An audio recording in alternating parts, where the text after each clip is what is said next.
Hey kids, you're listening to the internet's wettest podcast about video games, consoles, and pancakes. The SML Podcast. Prepare for the SML Podcast.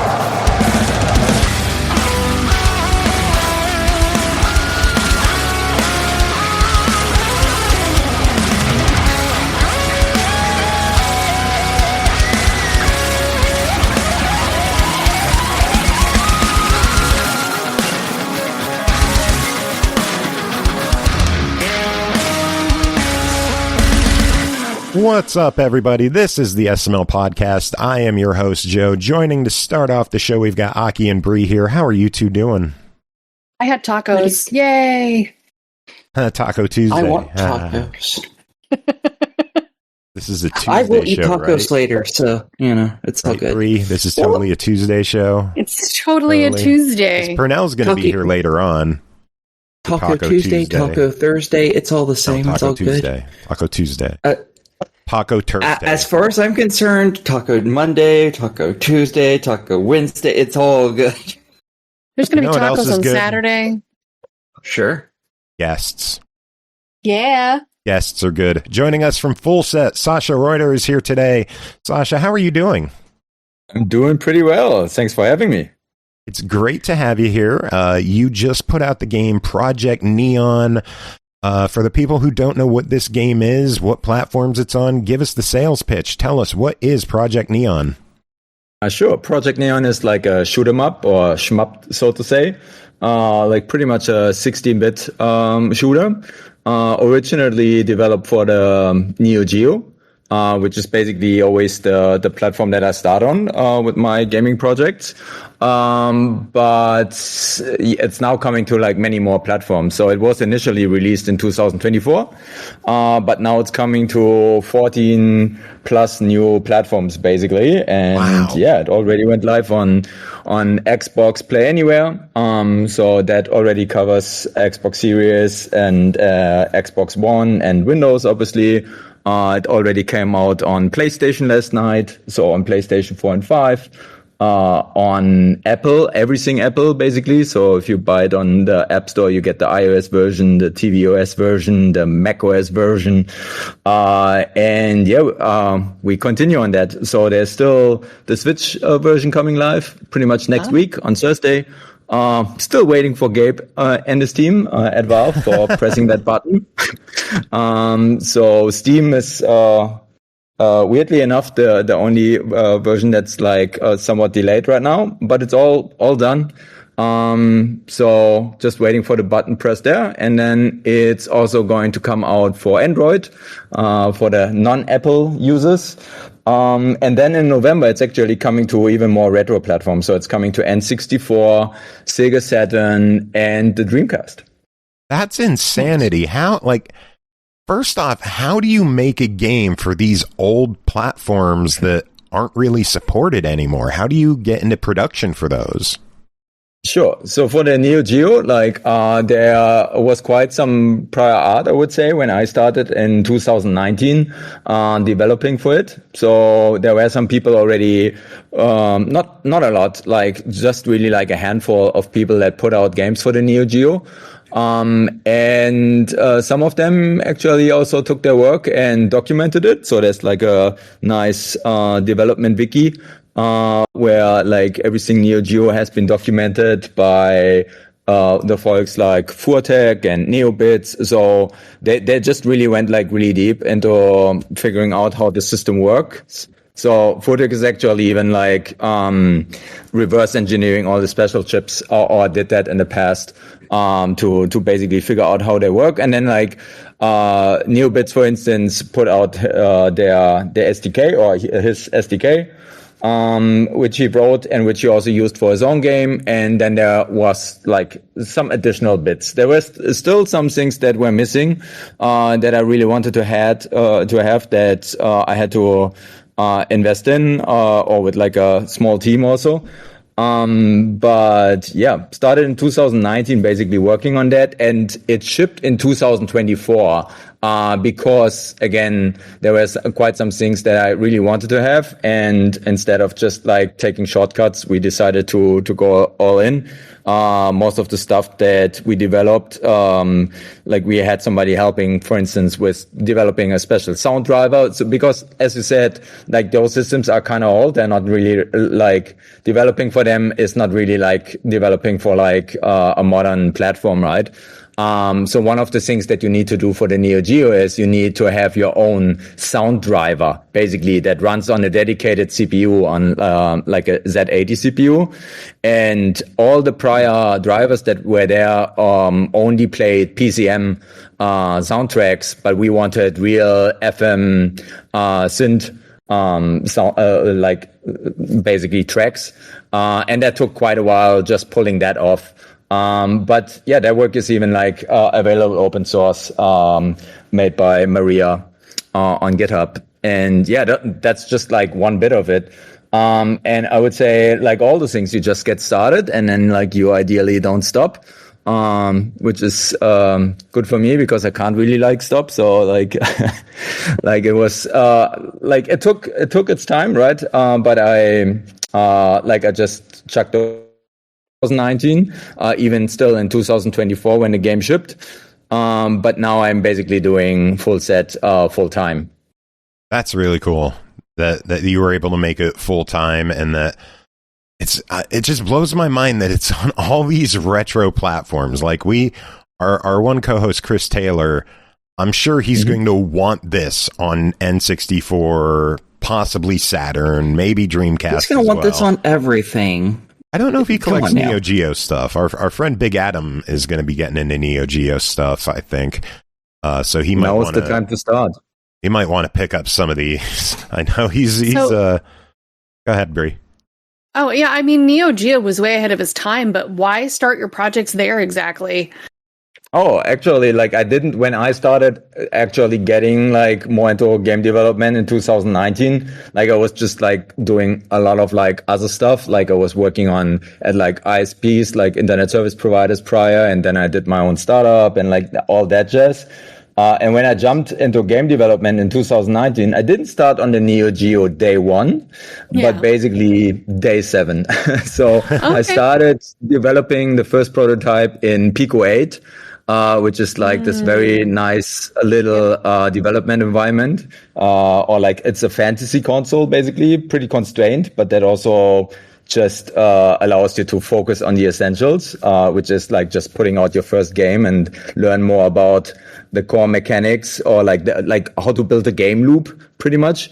And then I wanted to have that on my Game Boy, but obviously you can't just like copy your Pico 8 file written in Lua to like a Game Boy. So I took that and basically rewrote that game in C for the Game Boy. Then I went to like a local demo scene event in Sydney, showed it off, and it was quite well received. And then I came home and was like, all right, and how do I get this now on where I really want it, which is like one of my arcade machines? And then it basically, that's how it spiraled or escalated. And then also there are some, when you look at arcades and doing games for like old arcade systems, the Neo Geo really becomes the apparent system because of its modularity, right? It already used cartridges. There was even like a multi-card already, so I knew how I could get my data on the program, and like everything that I write, like run on the or transferred to the system, right? So yeah, and it's my most beloved, I would say, platform. That's the main reason why Neo Geo, I would say. And I think the main reason is just like the balance of, it's basically the pinnacle of 2D, right? Like if you think about it, there was like a few arcade platforms, but there was no other 2D platform after the Neo Geo, especially when you look at non-CD ones. So ones that were still like using, cartridges, or like real memory mapped cartridges.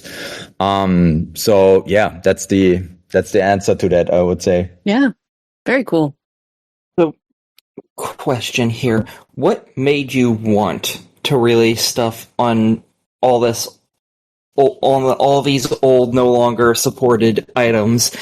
Not because we've already covered how you're doing it, but what made you want to do it in the first place? Because like I can't imagine you're getting a ton of sales for like Nintendo 64 version of the game, and I have to imagine you would be amazed at the collector scene out there. Yeah. Really? Yeah. The retro gaming scene is booming, and there are even Especially like new shmups. N64s now from 2 different companies, which pump out like tens of thousands of these consoles. Holy shit! Okay, never mind. No, that explains it then. Okay, because all I was thinking is that has to be a lot of work, and I can't imagine a lot of people have those consoles anymore. Yeah. I mean, I have an N64 sitting right next to me. So yeah. That's the spirit. There you go, Bri. There's 2 games you could buy. I know. And Overserved, which we could talk about Overserved in a little bit. I have a quick question about the Saturn versions of these games. I noticed they're not on discs; they're on cartridges. Are they for the expansion port on the Saturn? Yes. And if so, how does that work? But not for the one in the back. No, so there's also like this expansion port in the back where you put in like the video CD module, right? Yeah. Which has been used by Professor Abrasive for his Satuator, which you can use for basically playing copies of your games or like also your own developed homebrew basically, but we are not using that. We actually use the cartridge slot on top of the console, which in the past officially only has been used for memory expansions. So I think Street Fighter Alpha was using that, like just to be able to like get more animation frames into memory. And then there was also an action replay for the Saturn, but that's pretty much. There's also the Netlink, which allowed you to play like against somebody else via like a modem. Oh, that'll never take off. What I said? I said that'll never take off. That'll never be popular. Internet gaming. Yeah, I mean, people did that, and people remember that fondly. You mean just online gaming? Yeah, okay, I got your joke now. Sorry, it's not too late yet, but apparently too late for that. Yeah, I'm a smart ass. So. So basically, it never has been used for actually shipping a game on cartridge. So these games, Project Neon and Overserved, are going to be the first ones. But there's even more that you might have already noticed in our trailers, or especially in the Overserved trailer. It's going to be cross-platform multiplayer. So you will be able to play from your Saturn or Dreamcast or N64 from your couch against somebody sitting with their mobile phone in a subway or on a train in Japan against somebody else playing in an arcade on an MVS or like a Neo Geo cabinet, and you will be able to play against each other with like up to 8 players across 14 plus platforms. Yeah. Ow. So our cartridges basically have like a lot of like, they're not just simple cartridges. They also have things like Wi-Fi and even Bluetooth for additional controllers and all that. Yeah. They have got some tech packed in there. Damn. That's very impressive. My brain can't even comprehend someone on an N64 playing against somebody on a Neo Geo arcade. That blows my mind. And I am so eager to see that. Sitting on the bus. Yeah. I that sounds so. Yeah, awesome. It's like a lot of times I need to repeat like myself basically, so that people actually like.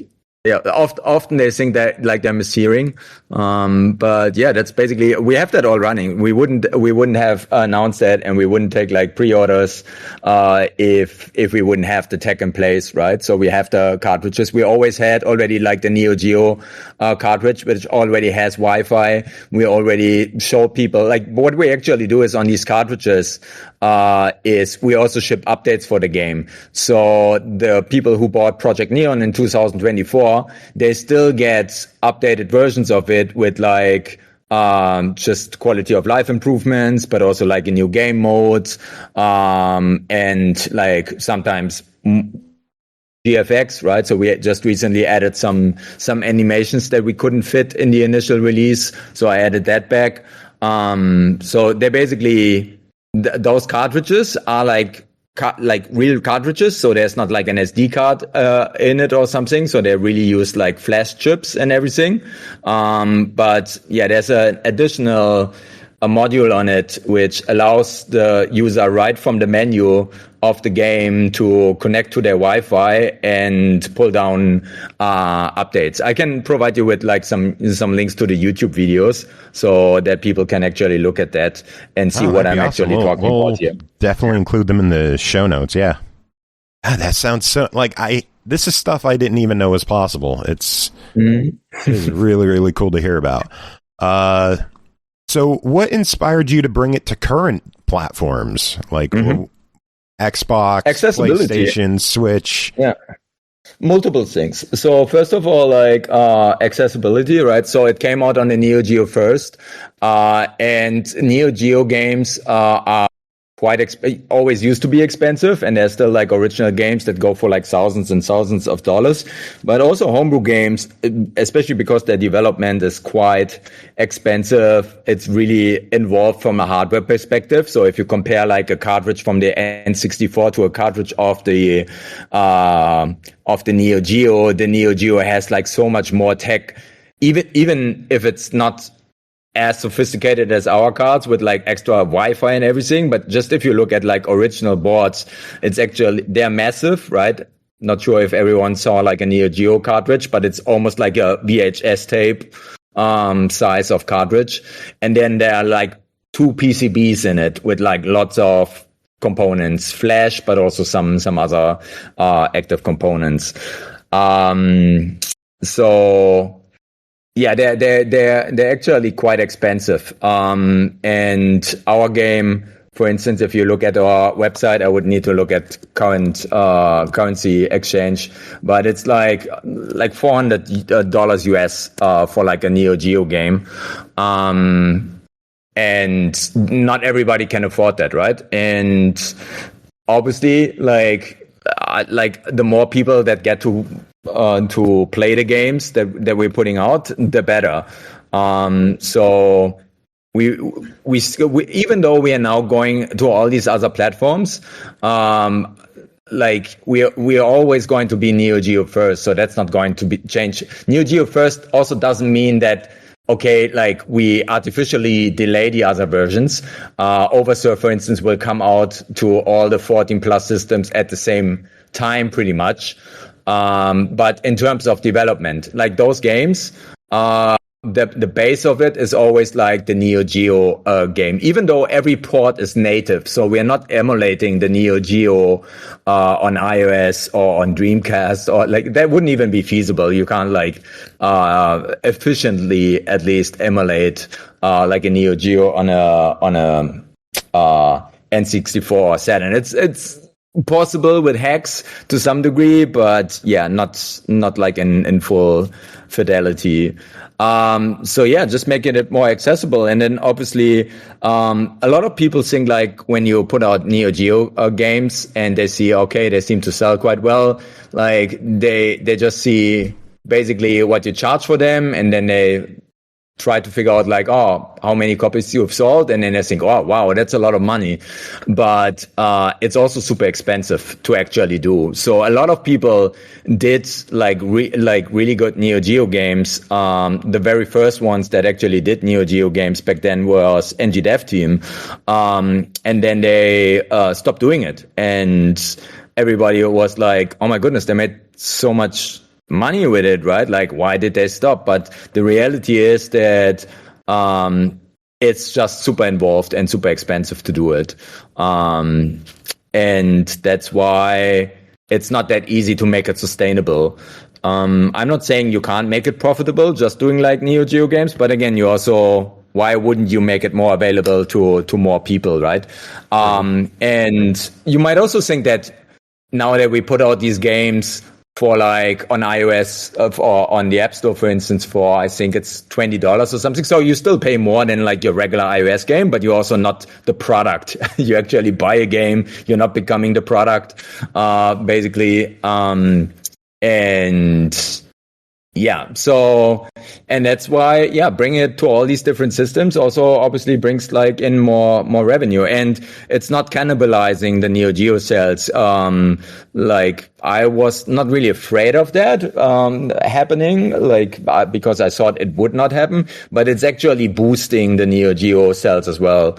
If I look into like our sales over the last couple of weeks, while we were like putting out all these digital releases now, or like the modern releases, they also come out in physical form in 2027 for Switch, PlayStation, and Xbox.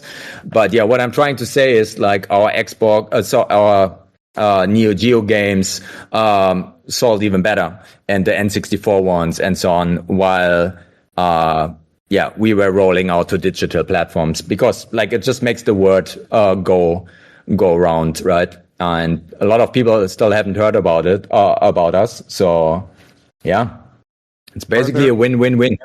Are there any platforms that you're not releasing on that you really want to release on? Like, could we see Project Neon Pocket or Project Neon Advance or Virtual Project Neon? Yeah. So let's go in that order. So Pocket obviously would be like a little bit of did you say Pocket or Playdate? What did you say? Pocket, sorry, what like was the first one? like Game Boy, like original Game Boy. Okay. Just in general Pocket. Okay. Yeah. Game Boy Advance, I would say, might be possible. Yeah, would likely be possible. Not at the top of the priority list right now, but definitely something that I would eventually look at. I think like another game, which like the base version of that was like a Mega Drive game, Xeno Crisis. I think they shipped something on the GBA, and the GBA is actually quite powerful. It's quite a marvel. So definitely feasible. So right now, all the target platforms basically are like, they are like Neo Geo level or higher. They're basically, they came after the Neo Geo. The Dreamcast came after the Neo Geo. The Saturn, like the N64, they all came after the Neo Geo. And also the N64, a lot of people don't know, because it was like obviously targeted and like marketed for like 3D games, but it's also quite a 2D power house. So yeah, I think the answer to your question is like, if we would go to platforms that are not as powerful of a Neo Geo, then we would need to do additional work for making them work, right? So basically see if we can still have the same fidelity in terms of colors or sprites on the screen, and it would change the game a little bit. Right now, all the games again are like native ports, and they are Neo Geo or better, right? All the time in terms of like, I mean, if you play on like a modern, like let's say on like an iPad or on a Steam Deck or on a PS5, it doesn't have any problems with running the game, especially because it's a native port and not emulated. So I also appreciate the fact that the game is kind of like two games in one, in that you can have the standard Yoko mode, where it's a horizontal game, or you can switch it to tape mode and have it as a vertical shmup in multiple ways, to the point where on my PC, I just recently turned one of my monitors on its side so I could play pinball games on there, and I'm going to end up playing this on there. Yes. That's also the original version. So if you look at the artwork, you might have noticed if it's actually running in horizontal mode, you will see that the font, obviously, we turned around. Some sprites like the power-ups, right? They have like a B on it, or like a W for like a wide shot, or M for a main shot. And you will see that they are like readable, right?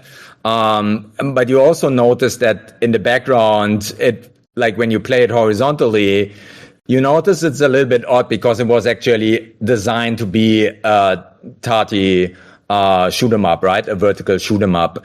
But it still feels quite, if you have never played it that way, because we made the controls work and the font work and some sprites we rotated, it's, as you said, it almost feels like a different game.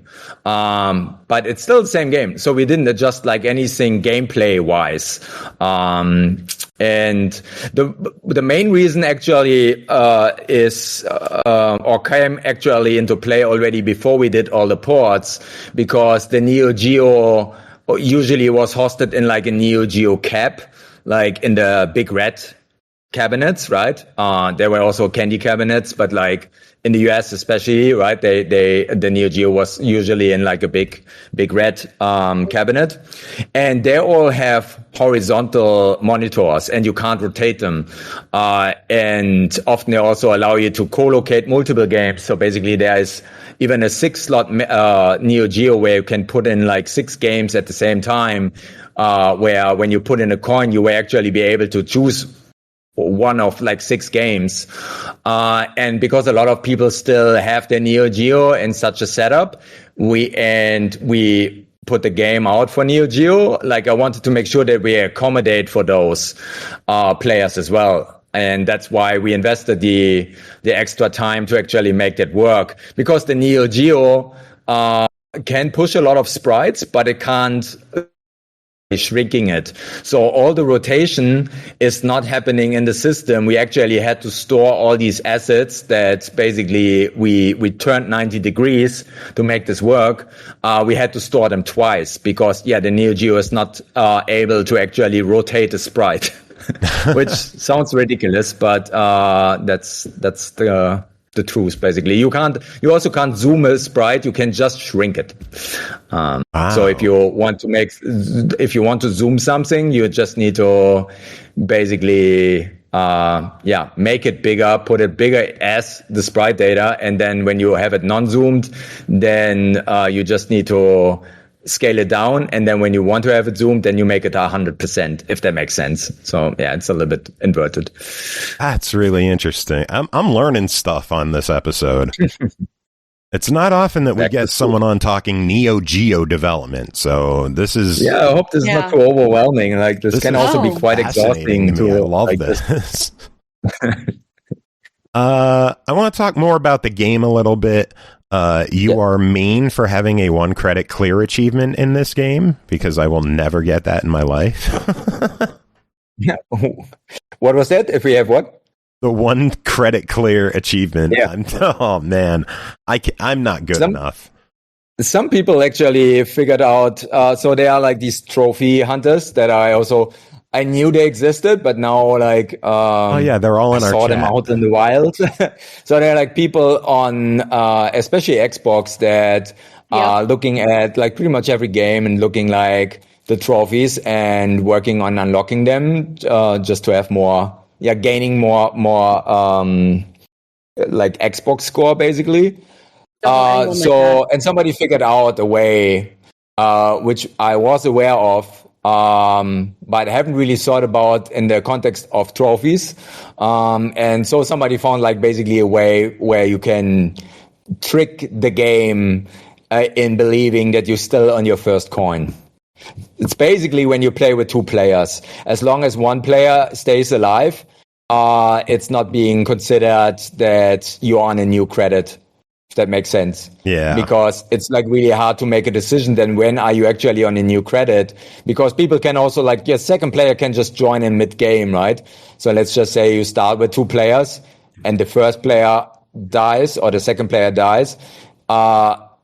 would you now consider it already, or lost all their lives? Would you now already consider that this is like like not the first credit anymore? Or would you then, if they then rejoin with a coin and then the first player goes away, yeah, it's like, you know what I mean? Like, it's maybe not that easy, even though it's quite simple, but like talking about it might not be as simple to understand. But you won't believe it. There are already videos on YouTube on how to achieve this. So they went like right ahead after they figured this out. So somebody basically discovered this. And chat is one of them. Yes, yeah, exactly. So Carnage, I think he did the video, right? And the other guy was something with rain.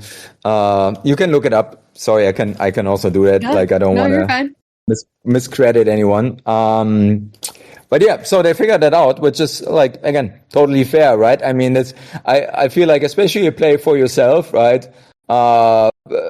And you, by the way, you don't need a cheat to play through the game, right? So you can coin feed, but you wouldn't get, which is also, I think you noticed my username on Discord. So I'm just setting expectations in terms of now, if you want to ask me basically how good I am at this game or at other shmups, like I set some expectation before we even talked. So yeah, you can coin feed on the modern platforms, so you can play to the end. And the people that actually really want to take on the challenge are like, especially people from the shmup community or from the shoot 'em up community, they just let the continue timer pass, and then they just start over again. They just ignore the fact that they can resume, because they basically consider the game done whenever they lost all their lives from their first credit. Yeah, there are some insane shmup players out there that can do the craziest stuff in these games, and I watch videos and I sit with my jaw open like, why can't I do this? Why do I suck so much? So talking about, I think like just people just like invest like a lot of time and training. So there's actually 1cc of Project Neon on YouTube as well, from Jamas, who also holds like a lot of world records in like shoot 'em ups, and he basically picks up pretty much any game that comes out of Steam, it feels like. If you don't put it out on Steam, just send him a NEOGEO system like I did. And yeah, so you can have a look on how you can play through the game, actually not just on one credit, but without losing a single ship. Jeez. Oh, wow. Holy shit. Yeah. So what are your thoughts on people streaming or making videos of their gameplay of your game? Is that something you even consider at a point during development? Like, I know there's an element of play testing and quality assurance you probably went through where your product had contact with the user, and things were suddenly different than maybe your development views. But how about other people? Like, once it goes out into the wild, do you watch that kind of footage to get opinions, or is that like a bad mental place to be? No, 100%.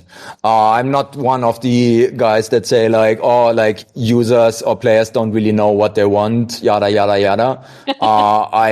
I'm opinionated, but like I'm still trying to learn what we can do better, right? Right. And if it's not like completely contradicting what I believe is like a fun game to play, then I'm always considering what people bring up. So I'm like pretty much 16 hours a day. I'm not just like producing stuff, but like I'm also consuming. But basically, it's a loop, right? So you put stuff out there, and then like I look at how people are playing it, how it's being perceived, what people like, what people don't like, and then that's the best case, right? Like if you can actually see, like a lot of people put out products in like industries where they really need to force it somehow to see how their product is actually being used. But if people like stream the game or put out recordings or talk about them in public forums, you can learn a lot about like and you don't need to act on it if you don't want to, right? But you can still learn, and you can still consider the feedback. And I'm always trying to listen to that, and also to give people as much bang for their buck as possible. That's like why also like, I mean, we have updatable cartridges. That should already tell you a little bit about my thought process, right? Because I have like another question then too. So yeah, you go. My husband was watching me play a little bit, and his question was, have you thought about an endless mode for more replay value or something along those lines? So basically like a second loop where you like when you play through the game that you play through it again, or? Yeah, something like that. So like some shmups have that, where like basically it's called then a two all, when people play through that. And then the second, time actually like there's something different about the game. Usually it becomes harder.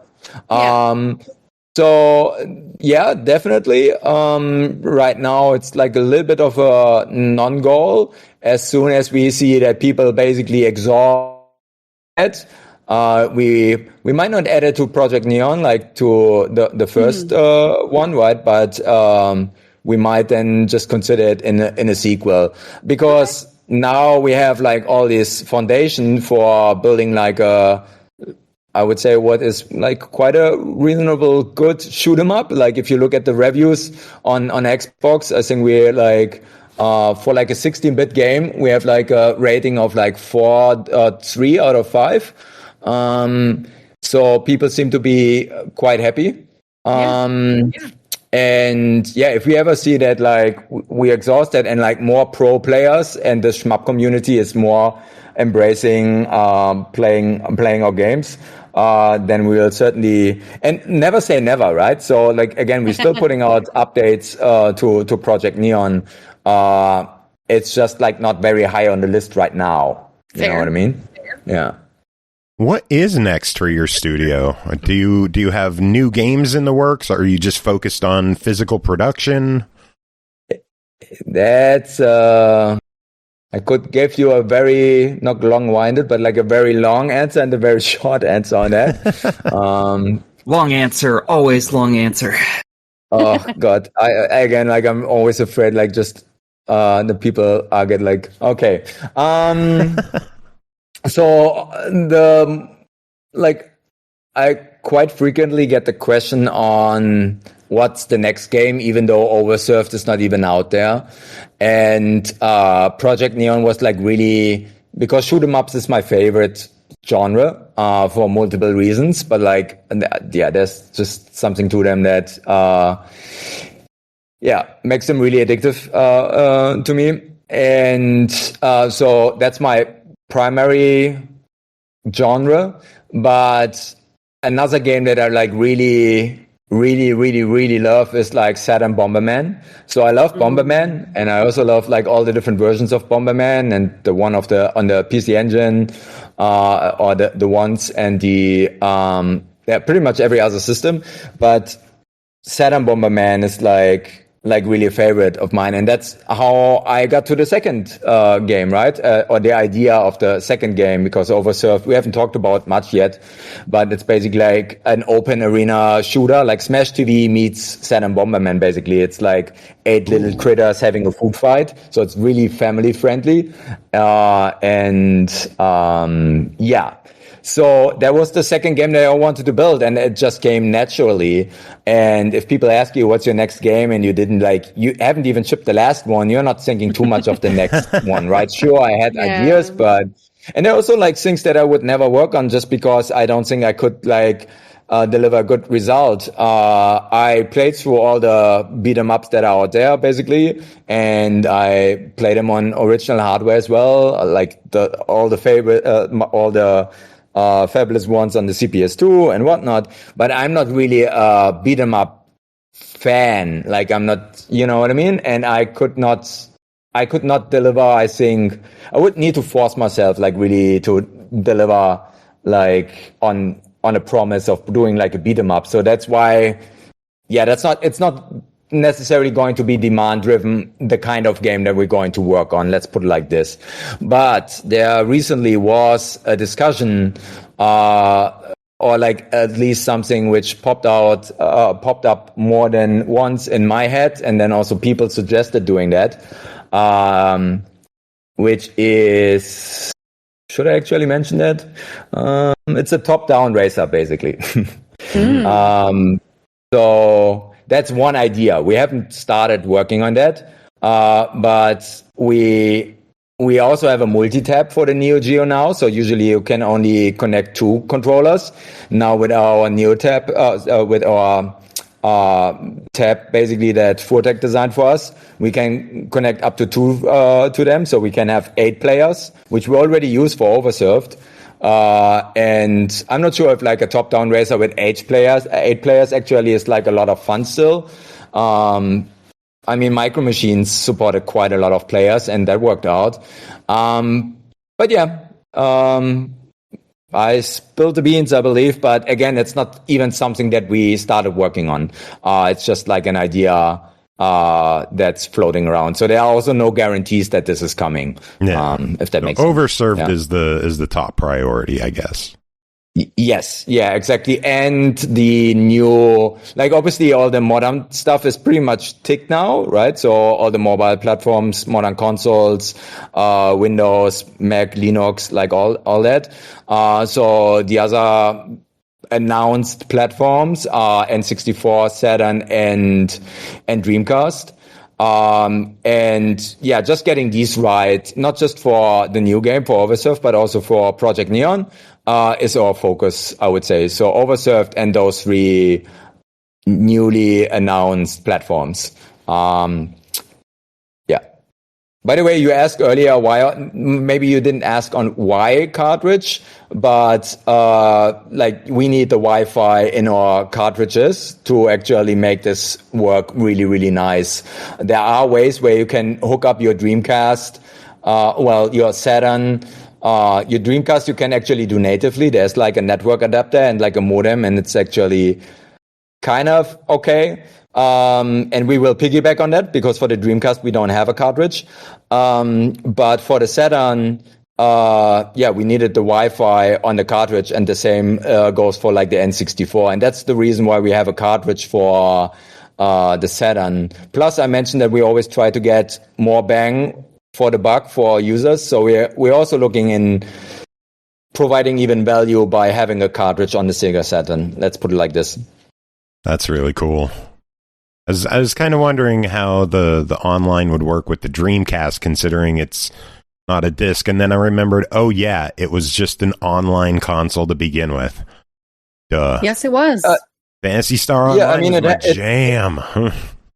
Yeah, I mean it has a disc, right? But it doesn't. But it also has a broadband adapter or like a modem that you can use, and that's what we're going to piggyback. So you will basically need that module in that case when you buy the Dreamcast version, because the Dreamcast version comes on disc. There's no extension point on the console as well. There's an extension point on your gamepad. Or extension port, right? Where you can put in a VMU, for instance. And I don't say it's impossible to use that. It's actually, more I think about it, it's quite feasible. But you should buy your broadband adapter, by the way, today. If you plan to get Overserved for Dreamcast, then buy your broadband. And I don't, like, if you buy it on eBay, I don't have like any, right, like incentive of saying that, just for the sake of like, yeah, you should get one now, because if this is going to work and like a lot of people are going to play this on the Dreamcast, then there's a whole new incentive to chase down one of these adapters if you don't have one. Yeah, because those were dial-up standard. The broadband was a separate purchase. Yep. Yes, exactly. Yeah. Right. Ooh. Oh, man. All right. So when you're not working on your own games, what are you playing yourself? Shoot 'em ups, mostly. So what are some of your favorite shmups from the 16-bit era or modernly? Oh, wow. So from the 16-bit era, I mean, like pretty much all the Rising games. So Bat Rider, Battle Garega, like pretty much everything from Rising. Then there's obviously Toa Plan, and then Cave, right? There are like, that's the great thing, right? There are like a lot of like really good shoot 'em ups out there. So yeah, I would say I enjoy games like from Psycho, for instance, and also from like compile and whatnot, but I would say, yeah, mostly Rising, Cave, Toa Plan, I would say would be the top three. And then in between that and like other studios or publishers or developers, I would say it's indie, like the indie shmups. So Devil Blade was recently released. Not recently, it's now a while ago. I really enjoyed it. I played it on my Steam Deck. But also on the 68,000, on the Sharp 68,000, there's Choren Shah, which I also we took quite some inspiration from for Project Neon as well. So there are some elements that you might think you saw before. Yeah. That's the and I also enjoy story games, but I don't have that much time, so I'm like kind of limited on the amount that I can pick up there. So I think I play like 1 or 2 each year. And I also recently got more into like rhythm games. So I got I treat myself with like a Waka. All right. If that like these things that look like a washing machine. Oh, I have. Is that an arcade Have you seen machine? them before?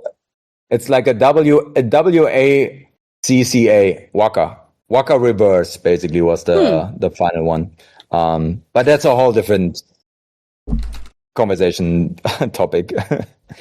Now I'm looking these up because I'm pretty sure they had these. I go to a convention called MagFest and they have. Yes. They had them at MagFest. They had them at Too Many Games. Yes. Have you been to MagFest? No, but I'm planning to. Oh, very nice. There are like a lot of people that try to convince me going there. The first like really convention that I went to was Too Many Games. About what is it now? Like over a month ago. So yeah, you were I went this year? to Philadelphia. What is that? You were there this year? Yes. Son of a bitch! I could have met you. How could you miss us? There was like I basically had 2 booths right next to each other. I was there helping another friend run their booth because his team couldn't make it. And then the second day I was there, I had to leave because of a family emergency. So I had so little time there. Yeah. Okay. That's unfortunate. Yeah, I was bummed. I was having a really good time. That thing was awesome. Yeah, it was really good. I was actually there on my own, so I had some very good neighbors that at least when I wanted to quickly eat something or I had to run to the toilet, they took over. But I was clocking in so basically we had 2 arcade machines there with basically like a Big Red with Project Neon in horizontal mode or in Yoko, and then we also had a special build with updated graphics from an ex-SNK artist. But the main thing basically was Oversurf. Basically, we had an 8-player setup there on like a big 65-inch display. And I also organized like a team tournament basically. And yeah, so I think I clocked in like I don't know how many hours on Steam playing Oversurf. Obviously like the internal build, right? It's not out there yet. But you can look up Oversurf and also Project Neon on Steam. And Project Neon is out now, and Oversurf you can obviously wishlist. So but yeah, like I played a lot, and I played with so many different folks, and I also played like with a lot of kids and families, and the feedback was like, what makes it all worth it, right? Like, yeah. So that was exciting. So I will be at more conventions, and MagFest early next year, I think, right? The January. Like, one is. Yeah, so I'm going there. Tokyo Game Show is coming up. I'm currently in Germany, so I'm going to Gamescom, which is going to be insane. But I think Tokyo Game Show is going to be especially insane this year. So yeah, I'm like really, really looking forward on going there. Very cool. Yeah, if you go to MagFest, hit me up because I have never missed a MagFest. Yeah. I've been to all 23 of them. I missed them all. See, we're even. I covered for you. I made Thank up you very for much. what you didn't get to. Yeah, well, yeah. If you're at MagFest, hit me up. We'll grab a drink. I could introduce you to some people down there. I know way too many of the bands and too many of the people in the bands. I love MagFest. It's my way one too much thing time every there year. already in the past. Yeah, I see. Yeah, that's awesome. That's my second home, basically. Yeah, that's a good home to have. I know we've been chatting for a while. Is there anything that you wanted to talk about that we didn't bring up? I mean, how much time do we have? Like, I don't know. Probably about 15 minutes. We have another interview at the top of the hour that we have to prepare for as well. And then in show terms, we have more show to take care of, folks. Yeah, nice. I think one thing is if you are into developing for any of the systems, especially like if you're like developing for retro systems right now, and you could use some help, like I'm always reachable, right? So if anybody has questions on how to do certain things on any of these platforms, just hit me up. And then there's like also for like the modern systems, so behind the scenes there's like a lot of stuff with like a steep learning curve. As soon as you can prove to me that you're also under NDA, we can talk. I can help you out. Related to that, like we invested like a lot into like our cartridges, right? So basically being able to distribute our games in physical form for these systems. Then the added capabilities of online play and the multi-tab for the NEOGEO, and so on and so on. And actually being able to develop one game and then have it on like 14 plus different systems. If this is your jam and you're already working on something, or you feel like, well, I can write a little bit of C code, and you have something like, yeah, hit me up for help. But I think what I'm trying to say is I want to make this accessible to more people. I went through like since 2019 to like a lot of like different challenges, and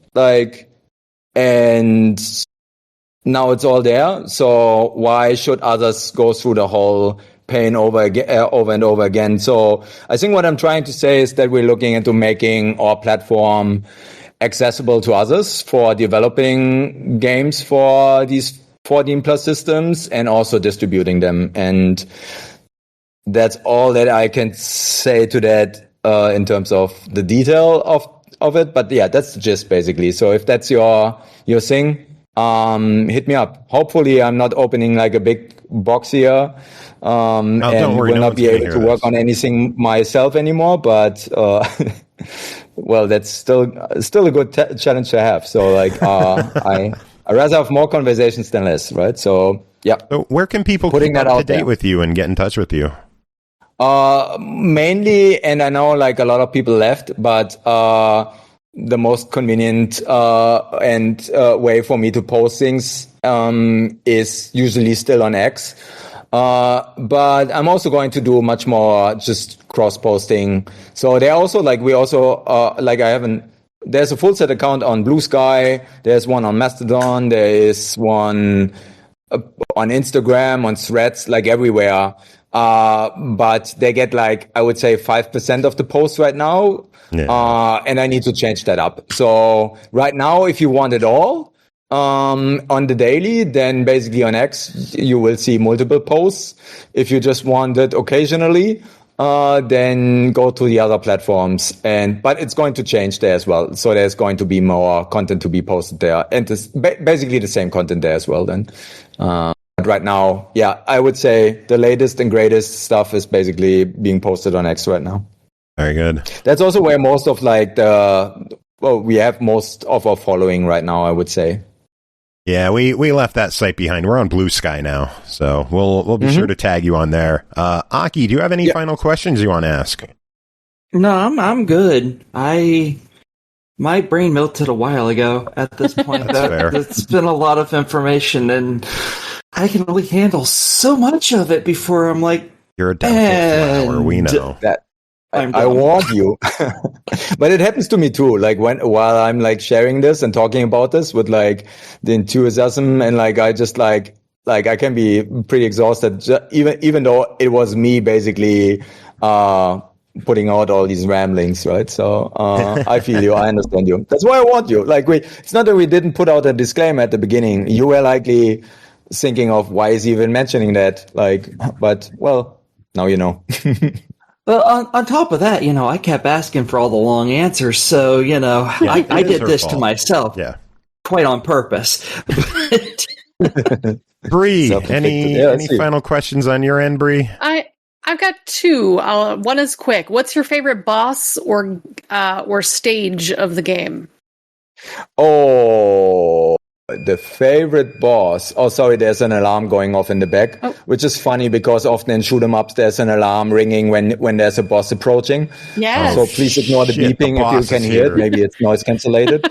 So my favorite boss in Project Neo, the owl. Like that's not even a question. Least favorite is the frog, but also other people told me that they enjoy the frog the most, which I tolerate. Yeah, the frog was a challenge. The owl was my favorite. So my second question is a little bit more complicated to ask. It takes place in 2042, and like people of the 1960s through the 1980s, we had some high impressions of where we'd be in terms of technology and interplanetary travel. Like, I get that that's part of the retro theme here, and I'm not picking at that.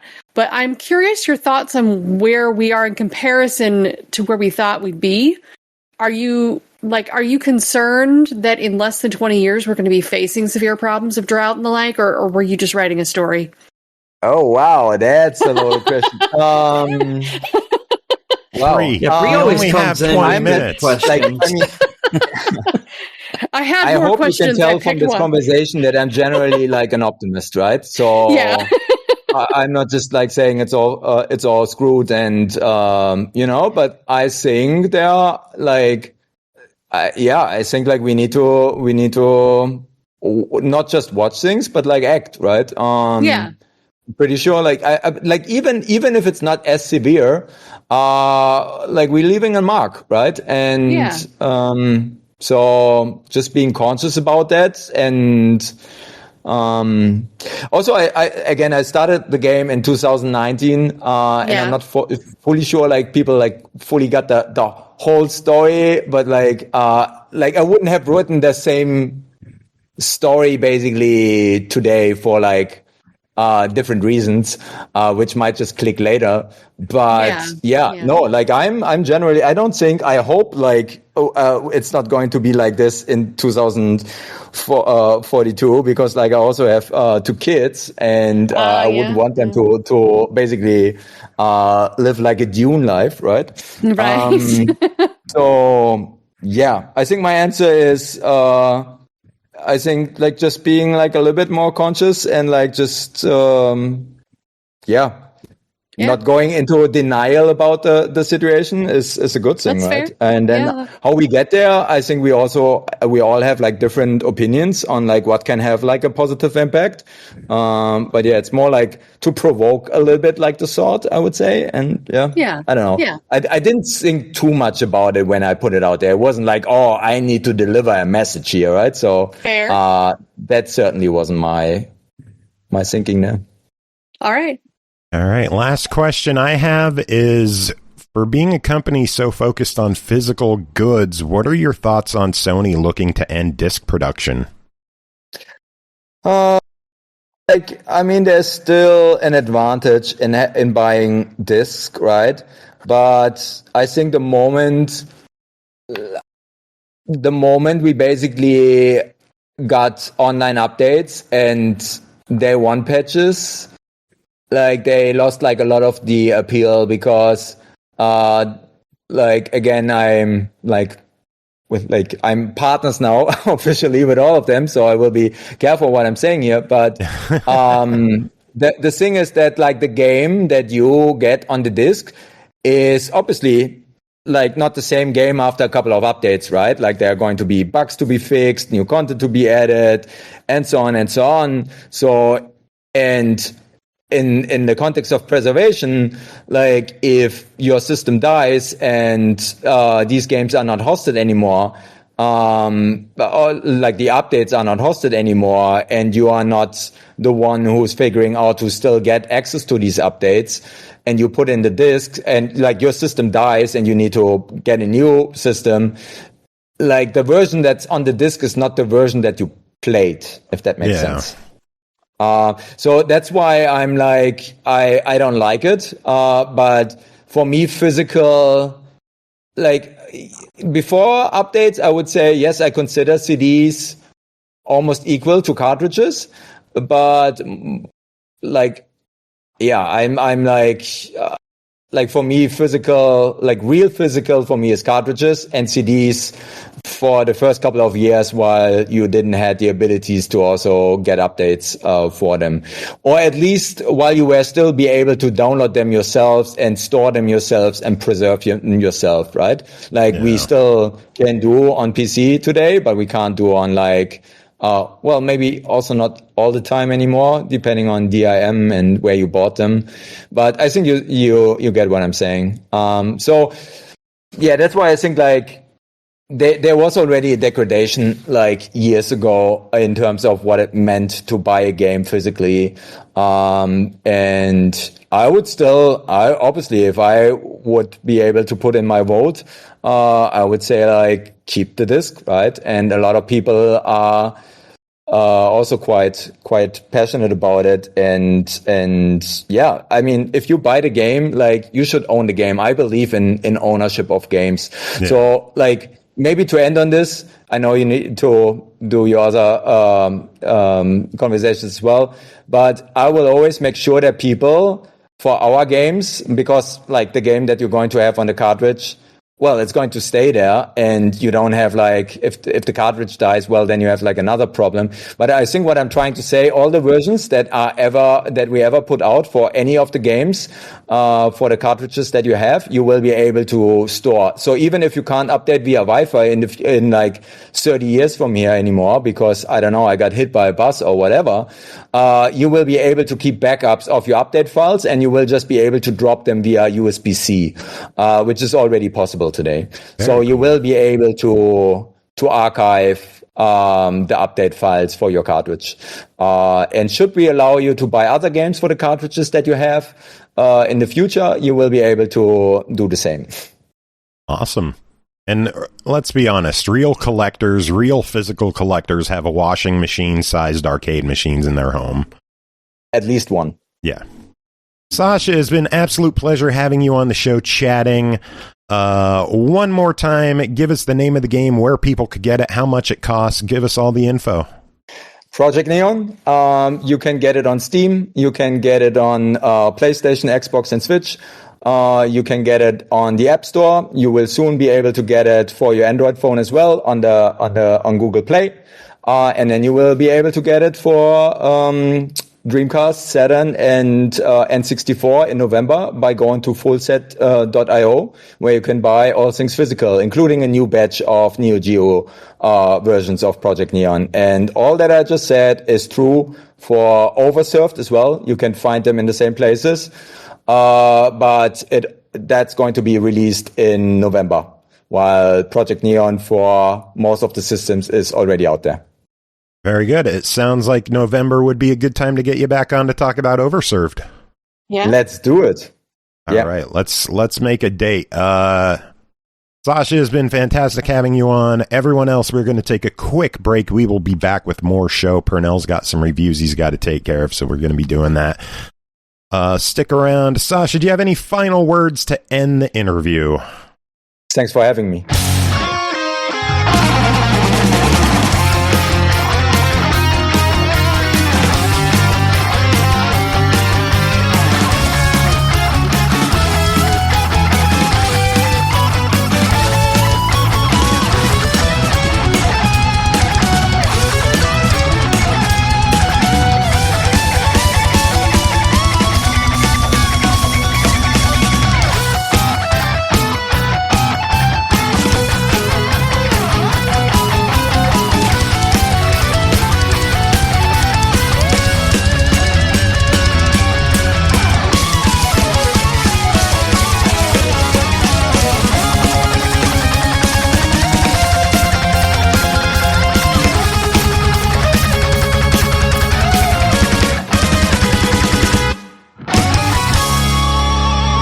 Welcome back, everyone. Thanks for sticking around. Another huge thanks to Sascha FULLSET for coming on and chatting with us about all the cool things they are doing with NEOGEO carts and Saturn carts and Dreamcast discs and Project Neon. And man, that blows my mind. Pernell, did you know you can put a Wi-Fi chip in a Saturn cartridge? I did not. Why would you do that? To play an online game. See, my memory doesn't even remember Saturn games online. Exactly. Did it have new those games. words? They're new games. Weird. Yeah. I love my Saturn, despite the battery being absolute shit. But I would have never expected something like that, even out of the fans of it. But I might have to go back and listen to that interview. Check out FULLSET.io. They have Project Neon, and there was another game, like an 8-player party game that they are releasing on N64, Dreamcast, Saturn, and NEOGEO. N64 online. Because there's Wi-Fi built into the cartridge. Freaking bonkers. It's nuts what these guys are doing. Now you can play 8-player Bomberman 64. I wish. Oh, man, I wish. They created multi-taps for the NEOGEO so you could make 8-player games on NEOGEO. Oh, you're saying like the company produced multi-taps for it? Yeah. I didn't even know that. And I know people that own NEOGEO. But, crazy stuff. You would love that interview. You should go back and check it out. We do have more show to take care of. And with that, Pernell Vaughan is here. Pernell, how are you doing? I'm doing okay. Had a good board game evening. Got some new attendees. It's always small, but not too small. It's like that cozy amount of attendees. So I'm happy it's going on. Aki is still here, hanging out from the interview. Aki, how are you? Pretty good. Yeah. Good. I did some cool stuff on my computer that we could talk about in a few minutes. But we also have our good friend Matt PA joining us. Matt, how are you? I'm fine. As fine as I can be. As my body deteriorates into dust in the wind. Did you injure yourself more? Oh, yeah. I burned my hand lifting a fire pit lid that I didn't realize was scalding hot. Oh, no. Oh, God. And then I cut my hand open at work on a pair of scissors. Trying to dig something not out of sound good. Dude, we got to wrap you in bubble wrap. Good. I was all like, are you ready to laugh? And now he's like, oh, I burned my hand and shit.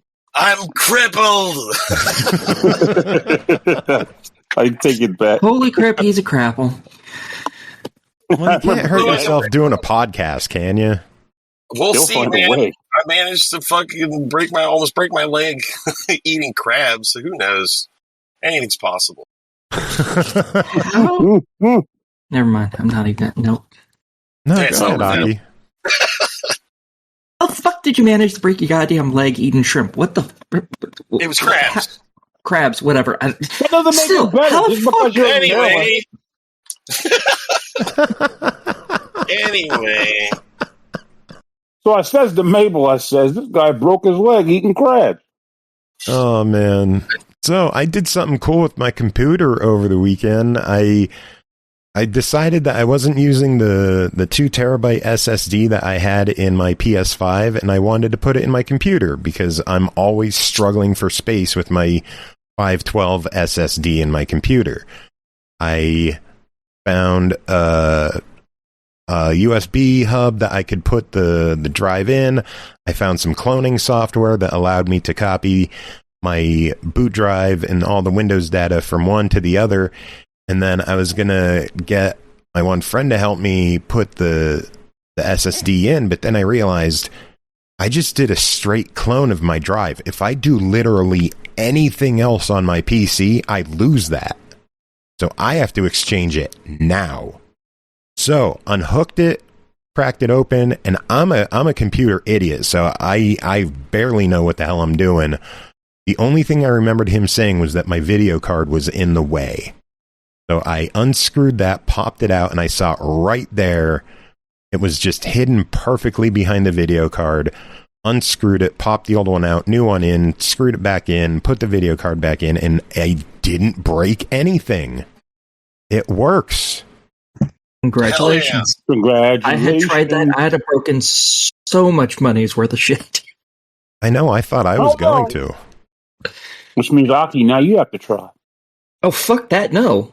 I don't have the money. One, I don't have the money to replace any of that stuff, and two, I am blind. There is no way in fuck I am going to tempt fate. No. I will bring it to, like, Best Buy or something and say, hey, bitches, put this in, and leave it at that. Wait, fuck blind? that. You play video games. How are you blind? There's levels of blindness, Pernell. You know how you wear glasses? How'd you break your leg eating crabs? No one owes you anything, Pernell. That is a much better question, yeah. Are you being interrogated here? Yes, you are. Now on the Baltimore It's so hard. The sea, the harbor waves were crashing against the vessel. Oh, Jesus Christ.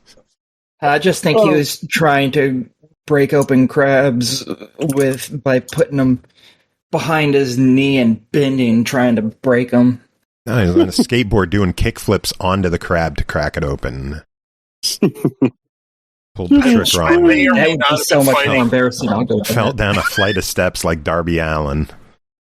By eating crabs, I meant I was engaging in hand-to-hand combat with the crabs. Oh. Man found a way to crabs and injuries from said crabs. Oh man, NEOGEO and crab people. That's you almost should make that the name of the damn episode. So I broke my leg eating crab.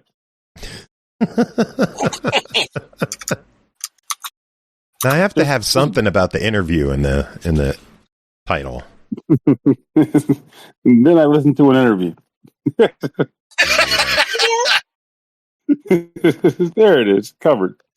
Critical condition, eating crab. Good Lord. This guy. He's like, it's all for the lulz. It was worth it. That's probably why he did it. He's like, what can I do to make for a hilarious story that I'll never tell? I got it. I can break my leg eating crabs. Wait, God damn it. I was eating crabs. I was sitting in a chair and I went to stand up, and that was all she wrote. All right? That's life. It's life. So you broke your leg trying to stand up, is what you're telling us. It's even worse. Yes, it is, but it's not as absurd as eating crabs. That's what I was doing at the time. You guys are really hung up on all the wrong details of the story. I work with data analytics. Nuance is the point. I got to understand when someone says something like, I broke my leg eating crabs. I can't just walk away from it. I said almost, number one. Yeah. Close enough. You don't almost, you don't do anything between those two things in any degree of potential success. Well, the leg's not broken, so. I came this close to breaking my leg while drinking a soda. Standing up. By standing up. That would make sense, though. That I can literally see. It totally does. You could stand up the wrong way and smack your leg into something, and boom, your bone goes popping backwards out your butt. Done. Now you got a broken leg.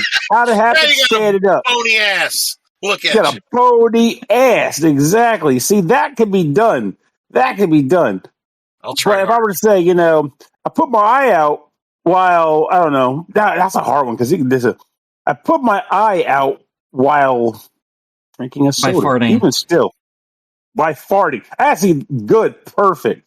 I put my that makes eye as out much sense as farting. I almost broke my leg eating crab, yeah. I was pushing a bit too hard and the eyeball just went, and You ever see those cartoons where the guy's eye pops out of his socket and it's usually because of some weird space pressure shit? Well, mine was because of actual shit. Okay. That's highly probable. Elvis died shitting. A lot of stuff can happen to you while you're shitting. Yeah. Well, to be fair, he was shitting peanut butter and banana sandwiches. His body just couldn't take it anymore. Yeah, he hadn't crapped for like a week or something, or 2 weeks, or some shit like that. Notice how no one ever brings that up during this biopsy. Stay regular. Have fiber, people. Yeah. No one ever brings that up during the freaking Elvis impersonator shows. Like, the king is out tonight. Good night, everybody. Remember, take your fiber. Yeah, they really ought to. Because that's why he died. He strained so much he gave himself a fucking heart attack. That's literally how he died. He died shitting. Like, I thought you were kidding. He died trying to shit. Yowza. Yeah, I think it was like almost 14 days or something where he hadn't crapped. Hunk of burning anus. Yeah. Oh, God. Speaking like a man who's never had an anal fissure. Yes. Yes, exactly. Exactly. What's the go? But yes, I agree. I did not. It's friggin' shit. Oh, mercy. See, I learned something new every day. That Elvis died taking a shit and failing at it. All that money was I knew he died on the toilet trying to poop, but I didn't realize why. Jacob actually taught me that fact, and he had me go look it up for proof, and I did. Yeah. See, now I need to confirm the anti-diuretics. Now I got to confirm the anti-diuretics didn't exist at that time, because at least that part would make sense. How did I If they didn't know exist, that a story involving shitting would eventually lead to Jacob being involved? God, that's his bread and butter. That's why. Yeah, I knew one of you was going to make a comment about butter connections. Doo-doo butter. Doo-doo brown. But yeah, we like. So speaking of shit, should we get to some reviews? Hey, I think I may have played a good game this month. No, we got some good games coming up. No? You don't like it? I did not enjoy it. Not for Uh-oh. Man. No, Well, on a dour note, let's begin. Should we kick things off? Sure. Yeah, sure. All right, let's get this going. First game to talk about tonight is called Omen, developed and published by Codex Interactive. It released August 11th on Steam for $11.99. Infiltrate the remnants of a fallen empire, extract valuable loot, establish defenses against hostile fanatics, and unlock the gateway to a dimension of cosmic dread that defies comprehension. Matt, what is going on in Omen? Because that intro doesn't tell us much. Well, I can't comprehend it. That's for sure. No, it does tell us exactly what we need to know. So it's like a 0G kind of like controls like you're playing Asteroid, like you never actually stop moving kind of thing. And the backgrounds are sort of just like things you fly over. Like there's all this stuff. There's too much stuff on the screen because I can't tell what's going on half the time. Like you don't, it's hard. I don't know. It's just hard to see stuff. And it has this filter, like a CRT filter on it that you can't turn off that like curves the edge of the screen in weird ways. And like, I don't know. There's no hit detection. That is like the biggest problem for me because Joe knows this, but I have UI blindness. Like I will like forget there's UI on the screen entirely and ignore it and have no idea what it's saying or doing. And in this game, you don't know you're taking damage until you're like at 25% health. And the screen looks a little different. It looks worse, actually, and becomes even harder to see stuff. So, like, oh my god! And the way it works is like there's zones, and it seems like there's 3 to 4 areas in every zone. And it's like an extraction game, kind of. You go into a zone. There's a bunch of nodes that are different, like things, like vaults to hack to get blueprints, or you can ambush like cargo shipments and stuff to get certain resources. And every time you finish one of those, this counter goes down because you're like part of this group. You're protecting a tree in space that allows, like, they're trying to like explain why you can die and just come back. So it's sort of like Elden Ring in space. So like you die and then this tree rebirths you and you can go back out and do stuff. But every 3 extractions in a zone, you have to then defend the tree, which involves like building structures. There's a lot of crafting because you have to collect all these components and then you craft parts for your ship and you craft structures to defend the tree. But this is where my problem came, where I couldn't beat the one boss. It kept killing me, which means I lost all my stuff. So I then had to go back to the other levels and go through that whole cycle of going through multiple levels to get all the different resources I needed to rebuild all the parts of my ship that I just lost. And then inevitably, that takes long enough that you have to do a defend. And it seems like every time you do a defend, it gets harder. Everything gets harder. Like the levels you go into start having higher alert levels and more ships start showing up. And I died to that boss like 4 fucking times and spent like 2 hours of gathering resources just to rebuild shits to die in like 45 seconds. And then the game just got harder and harder and harder with me not getting any further. And I was just like, not having a great time. Damn. And it was such a difficulty spike because like I was beating everything else. Like I'm not huge in resource collecting for crafting in games a lot.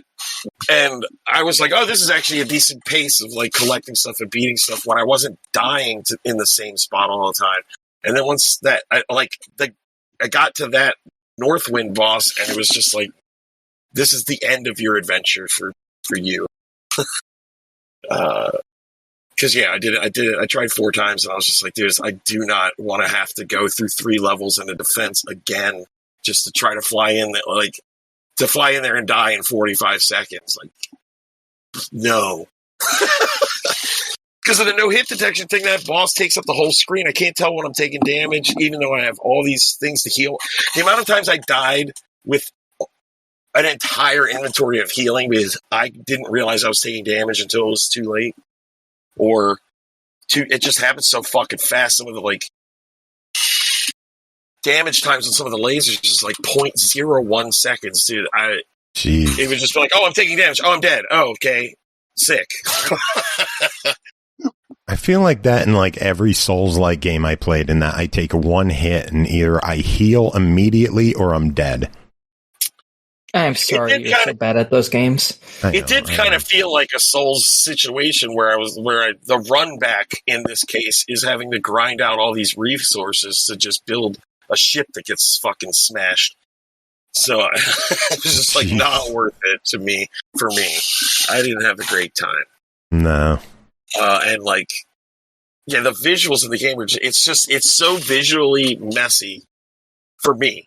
I mean, I'm sure somebody might like this game a lot, and if you like these kind of floaty 3D, 360 kind of shooter games, what would you do to improve it?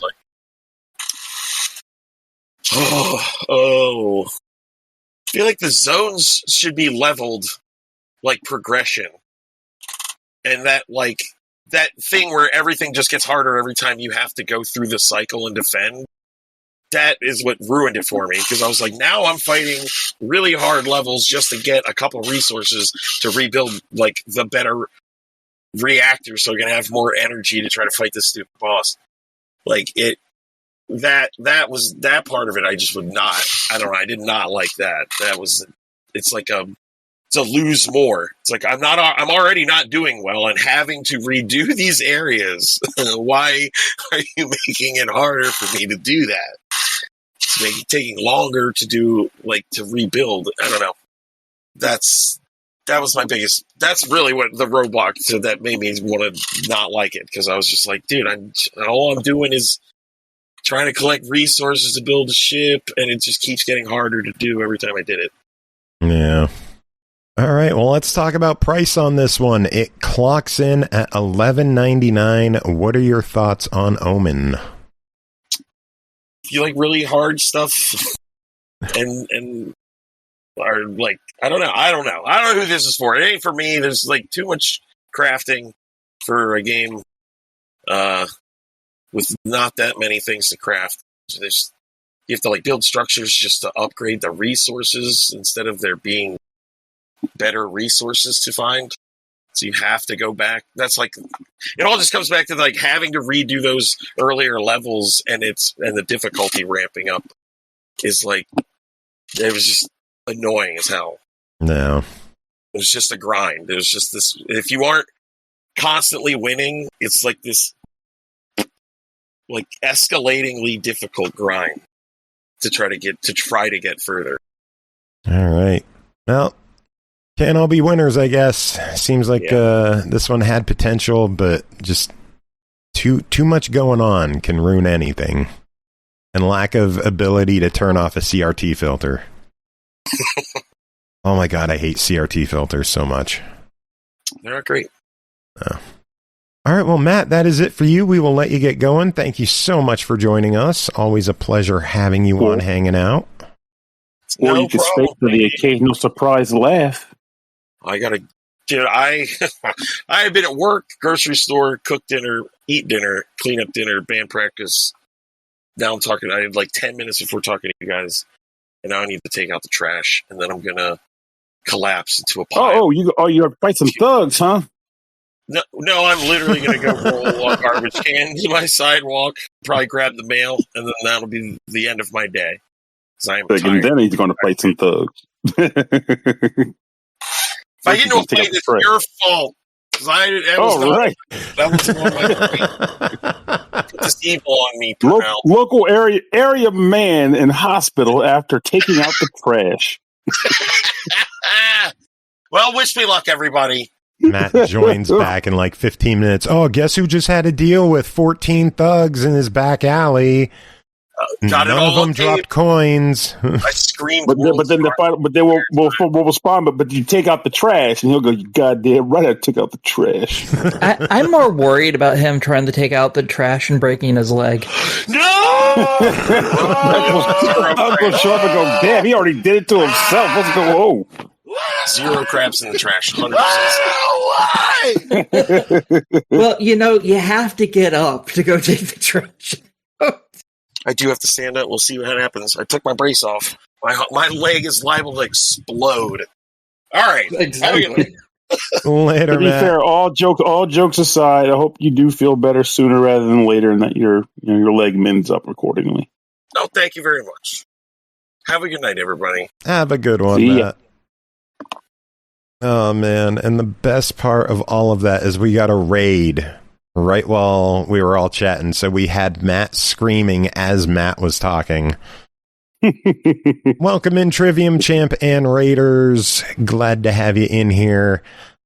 We just reviewed the game Omen, and we got 5 more games to talk about. Y'all ready to continue on? Aki, how's the weather? Are you good to stick around? I'm good. No storms here. Cool. They did quit, so thank fuck. All right. Let's talk about Montabi, developed by Mankibo, developed by Akupara Games. It released August 6th on Series X and S, Switch 2, and PC for $19.99.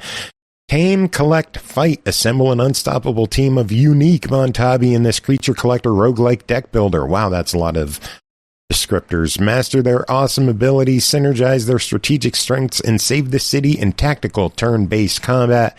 Pernell, what is going on in Montabi? Montabi is what I consider to be one of those surprise games that you didn't see coming a mile away, and you're glad it did, because, spoiler, just like when Matt said his review early on his time, this is a pretty cool game that I'm giving a bite, flat out, and I wanted to express that because any fumbling I do while describing it should not indicate that I think this game is not good, because it's great. So the best way to describe this is kind of like how Joe described it. It is a tactical monster collector deck builder roguelike. And the way this is done is that at the beginning of a session, so to speak, you have to choose a trainer. Think like a Pokemon trainer, but they actually do something in the game aside from, throwing balls and picking up balls. So balls. You choose a trainer, and each of these characters that you can choose from have specific properties, and more specifically, their decks play differently, and are therefore providing a specific style of play for them. Afterwards, you will choose your starting Montabi. Think starting Pokemon. Though one exception to that concept off the gate, though, is that even though they have 3 that look like they represent various types of creature, there aren't any creature types in this game. There's no water type versus a grass type. It's just, you want to fight, you want to take on this cool sentient water hydrant, go for it. It's cool. But What does make these creatures stand out is that each of them has a specific play style, and all the cards that would go into their respective deck reflect that. So, going back to this statement, you choose your starting Montabi, and then you go to one of those Slay the Spire-esque maps that lets you choose directions to go in, and depending on where you go, you'll engage in battles, events, etc. The events are very typical things where you'll get a scenario that plays out, and you'll be able to make a choice where you might have to sacrifice one thing to get a cool reward, or basically just get a free thing, or actually that's pretty much it. That's generally how events work. Sacrifice to get or get a thing. And there's like vendors that let you buy things, which I'll talk about more about the sort of things you can buy later. But the main kit and caboodle in this game is the battling. And once you go to a battle node, you will be able to see on the map, by the way, unlike a lot of games like this, you'll see on the map specifically what creatures you will be battling if you choose to go to a battle node. And that matters for a reason I will also get into later. Choose a level, go onto the map, you will see rival Montabi, sometimes a rival trainer, on the right side, and then you will be tasked with choosing who do you want on the field and where to place them.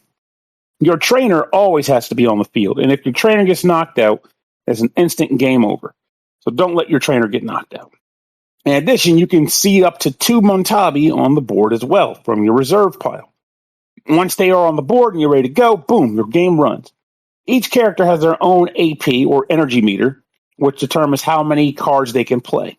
And they also each have their own decks of cards. So essentially, you're controlling 3 different characters at once, but they all kind of work together. What do I mean by that? Well, you might have a trainer card that will allow you to move a Montabi 1 space. And you might also have another Montabi that will allow someone else, whether it be the trainer or a Montabi, to draw additional cards or to get more energy. So, give you an easy example, and why this makes sense for like card character synergy is that one of my favorite characters is one of the first ones I got to play as, who has multiple attacks that are built off of getting damage boosts or effect boosts, depending on how many cards they have in their hand. So I acquired additional Montabi later that would allow me to increase the size of their hand with little effort to make those cards always fire off with awesome results. It was fun. So this will happen. You'll basically be playing out a turn where you'll tell every Montabi what to do with their cards until they run out of AP. You'll also be able to see what the opposing team is going to do, so you can plan for that. When that's over, the opponent's going to attack. Try again. At the end of the day, you'll ultimately, hopefully, for your first battle, you will win. And when that occurs, if you have what is referred to as a Montabi biscuit in your inventory, you get the opportunity to take one of the monsters that you just battled and add it to your team, just like Pokemon. Once you do, that character will come along. They will be in your reserve that can be added to your party. They come with their own deck, and sometimes they'll come with free level ups to get the ball rolling. When the battle's over, you will earn level ups depending on what the game told you that battle would reward you, and you can spend them on either your trainer or your Montabi. Every time you level up, you will gain new cards for your deck. Sometimes there'll be passive abilities, which means they'll fire off and they'll just do their thing whenever the game says that they would do it. You'll get new attacks, all sorts of cool types of cards, skills, and passives and the like. In addition to that, for every 5 levels, you will evolve. The Montabi will evolve, and the trainer will rank up. And that will lead to higher attack and defense stats, better cards that would only exist for that new evolution of character, and so on and so forth. You might find yourself saying, do I want to spread out my level ups to get my team on an even kilter? Or you might want to dump all your level ups into one Montabi to have one super powered guy supported by a bunch of weaker guys. The choice is yours. Whether it succeeds or not, I have no clue. I'm not the boss of you. In addition to choices, I'm looking at the Steam page at the 22 starters. There are some ridiculous Montabi in this game, like a goldfish in a bag with feet. Yeah. A lighter. A washing machine. That was one of my favorites, by the way. The washing machine I comboed with the fire hydrant. They made a really good pair. A catfish. And then, a traffic light. Yeah, the traffic light is a pretty good one. A cactus with a shield. Monkey. A skateboarding monkey. There's some pretty odd characters in this. This looks pretty fun. And hopefully they end up adding more down the line. Some would say that there's like a balance issue that's currently in play where like certain players have been able to like completely cycle their decks and just keep the ball rolling and like have like super kills due to having really good synergy. Whether or not they decide to patch that out or not, I have no idea, because they were saying they're not sure if they want to, because they don't want to take away people discovering awesome combos. But even if they don't, one, you have to personally find those combos, and two, the game's still fun, I think. It just means you end up getting to a point where you overly master it. But the game was fun to play. The music is good. I like the art style, as Joe mentioned earlier, with all the different Montabi types that exist, and they all have evolutions to their lines, so it doesn't. It's basically 22 times at least 3. So that's pretty cool. I think this game is a lot of fun. I had it on my wish list before the review option came through, and I would have, if I knew it was going to be like this, I would have paid the money for it. It's that good. I think people that are interested in the freaking word salad of genres that we threw together at the beginning of this review have interest in any of those things. Well, I think this is worth a try, because to be frank, I can't think of too many other games that do this, that do the whole combination that's going on here.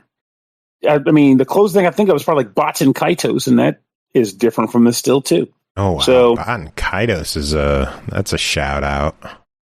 Oh yeah, ancient gaming. My back just cracked.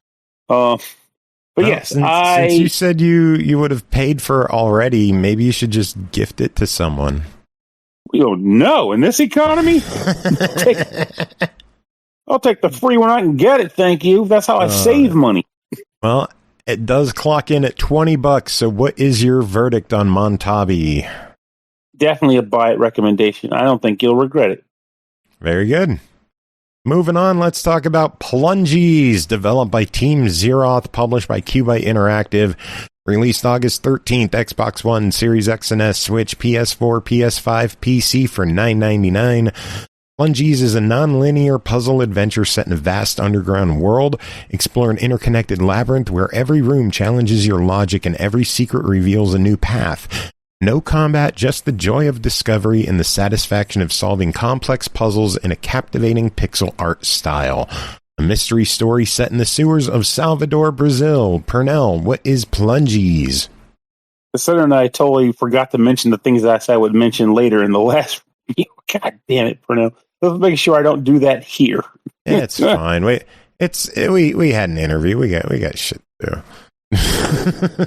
The important part is I liked it and said to buy it anyway, so hopefully that carries the weight. But this game, you star as Bonnie. Her and her friend Claudio are in the middle of a job doing some plumbing work in the city, and Bonnie accidentally falls to the sewer. Oh no! And now she has to get the hell out, because apparently this drop was high and was far enough that she didn't die. It was short enough that she didn't die, but it was high enough she can't get back out. So at this point, she has to navigate the sewers in what some might call a Metroidvania. I don't know how to call that true or not, but it doesn't matter. It's fun. I know someone who loves that term. Ain't me. Fuck ain't me. Anyway, the way this game progresses is there are multiple sewer systems. I recall there being like 4. And each of these sewer systems are composed of multiple rooms that you can explore. Each room has a particular puzzle structure associated with it in order to progress. There is a lantern you need to acquire. Get the lantern, which is usually hanging from some sort of pole. It's hidden somewhere in the level. Once you grab that, you then have to find a fire source that is also somewhere within the room's level, that level of the room. And then lastly, you take that lit lantern to a furnace that needs to be lit. And once you light the furnace, it starts sending like fire and steam through the connected pipes throughout the level, usually to some form of door that leads to another section. Sometimes it'll lead to multiple doors that will lead to multiple sections, because areas can splinter off from time to time. But getting all those 3 things to run through together is where the challenge of the game lies, because it involves platforming. It involves avoiding things such as spewing water from pipes that will result in you dousing the flame and having to go back and reignite your lantern. All sorts of cool things like that. It's a lot of fun to go through that process. How do I know it's that fun? Because I played through the entire game in pretty much 1.5 sittings. I say half because I don't think it constitutes a second sitting. I just pretty much ripped that thing apart. It's a lot of fun. It was like a 3.5 hour run to get 100%. Not bad.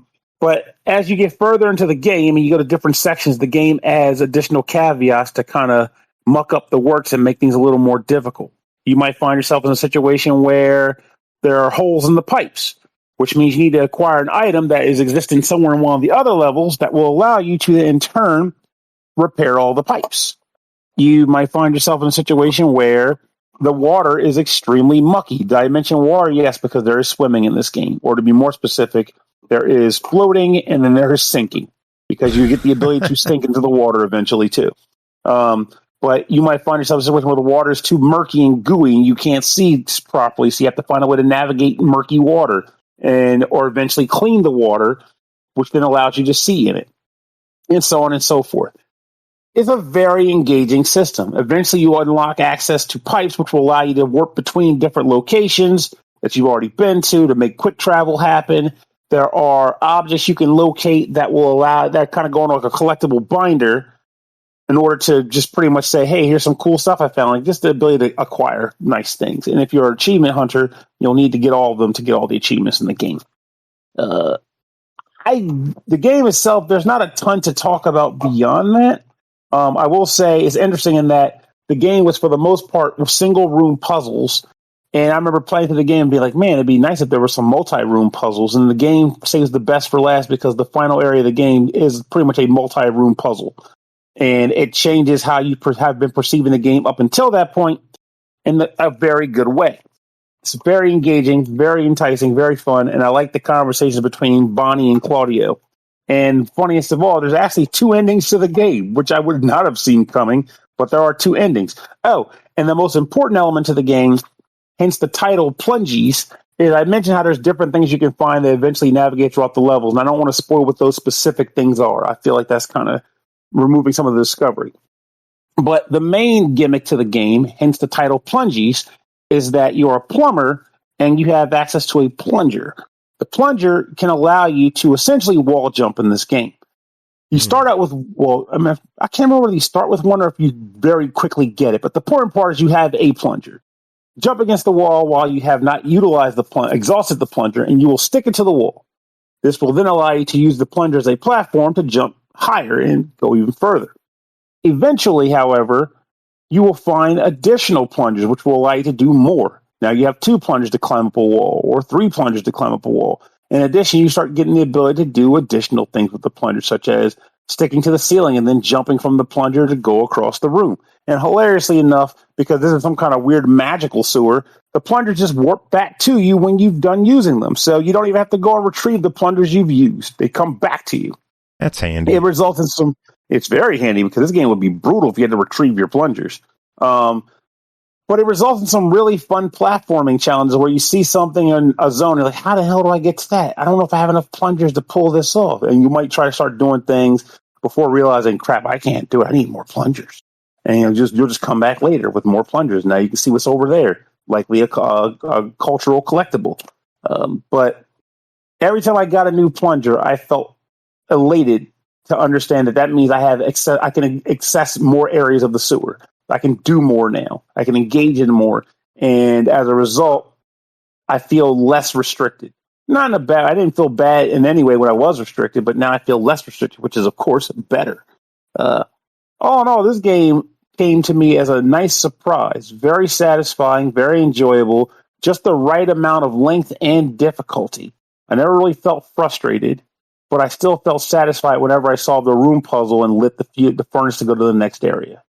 I can recommend this game with little reason not to. I had no complaints about Plungeez.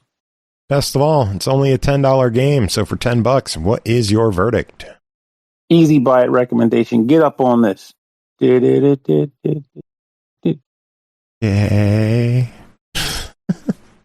All right, we have an update on Ghost Recon's Wildlands, now the definitive edition. Developed, published, provided to us, courtesy Ubisoft. Thank you, Ubisoft. Aki said thank you. Thank you.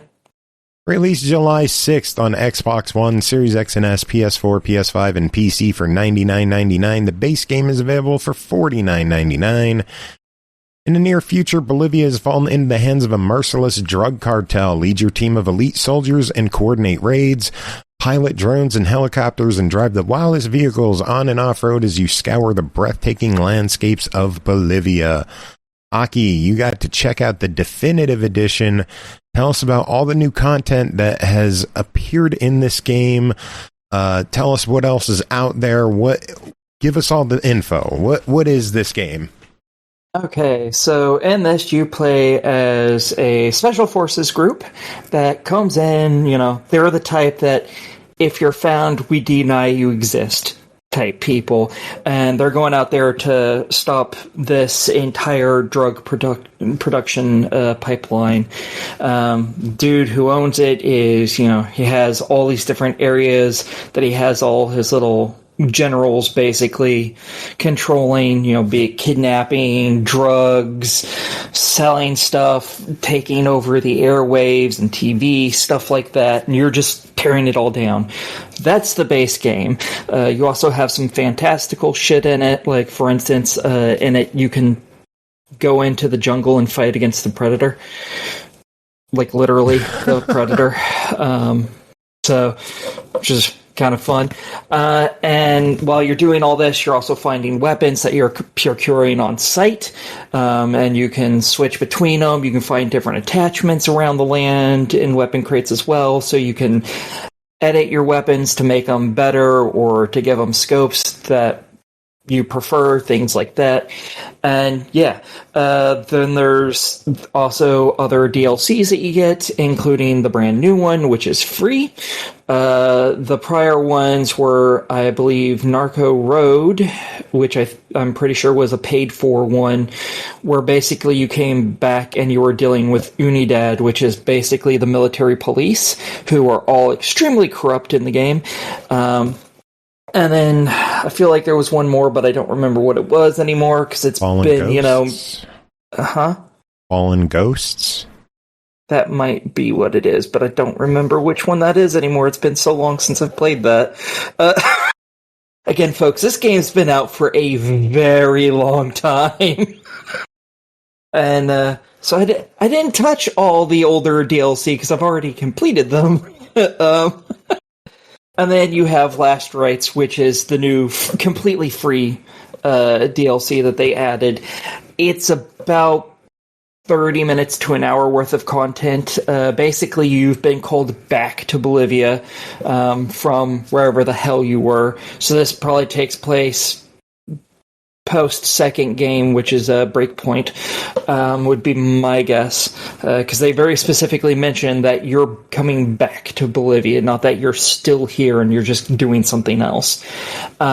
So you've come back, and there is somebody who is targeting basically everybody. Crazy lady who has created a cult, and they're killing the good guys, the bad guys, to everybody. If they exist, they're getting killed because this lady wants to purge the land of all the problematic people. So every foreigner is getting purged. Anyone who and the group had any amount of corruption, she's just purging the whole thing. Like, there was 2 bad people in this group, so fuck your entire group, you're all dead. That level of she's batshit insane. And you have to go and stop her and her cult. It's something like 5 or 6 missions long. They're all pretty short. You go basically to an area, and then you have to survive for a little bit in a gunfight. It tends to typically be how it is. You go there, you find 1 or 2 pieces of intel, and then enemies show up and you just kill them until no more enemies show up, and then you leave to the next area. It's extremely simple, but it makes sense. This is free. You're not paying for this, so obviously they're not going to be like, okay, now let's make a completely free 8-hour extra bit of campaign. That's not going to happen. Yeah, this is a title update for all versions of the game, so it's like it's not even a separate download. It's just included in the game.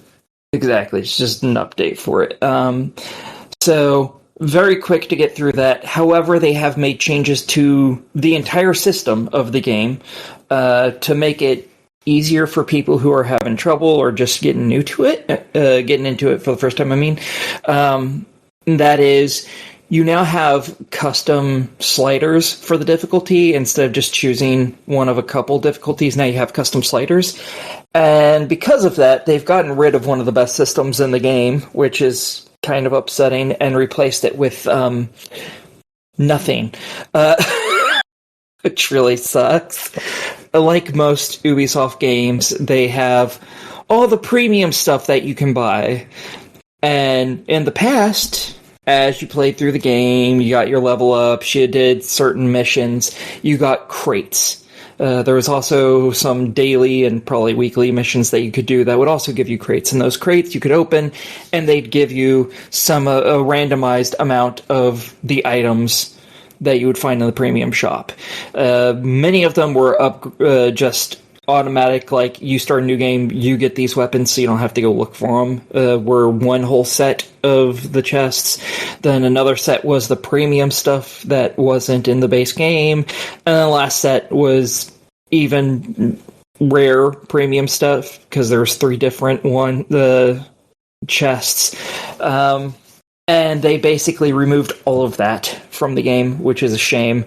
And instead, now you just have to buy the stuff by putting physical money into the game and then buying the packs. And like it's 3,000, $20 is like 3,000-ish points or something, and every item in there is like 1,200 points. It's like on one side, they're just cosmetics, right? No. You have cosmetics for your character that changes how your character looks, how they dress and stuff. But then you also have weapons and weapon attachments and That some would of the come in cosmetics. crates? You can get some of them from in-game crates, but not all of them. Some of them were this just... definitive edition includes like a crap load of It does include a extra whole bunch, but weapons not all of and gear them. And, yeah. I figured it would have all of them. It does not, sadly, and it really is a shame, because like I was so close to having everything from those crates. I had like 7 items left to obtain. I was oh. So it's a shame they removed that and didn't bring some other like daily thing, because lots of other games do have like daily or weekly missions, so you can get a small amount of the premium currency. Well, and for some reason, this they one ended the daily and weekly stuff due to the age of the game.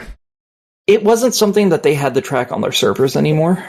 That was something that was actually built in the game and just ran itself, which is a shame that they removed it. But they removed it because they changed how the difficulty was set up, because people can make it so easy. I guess they just didn't want people to be able to get this premium currency and get these items real quick. Even though I don't think it'd be that quick, because there was a lot of shit in there. I don't know.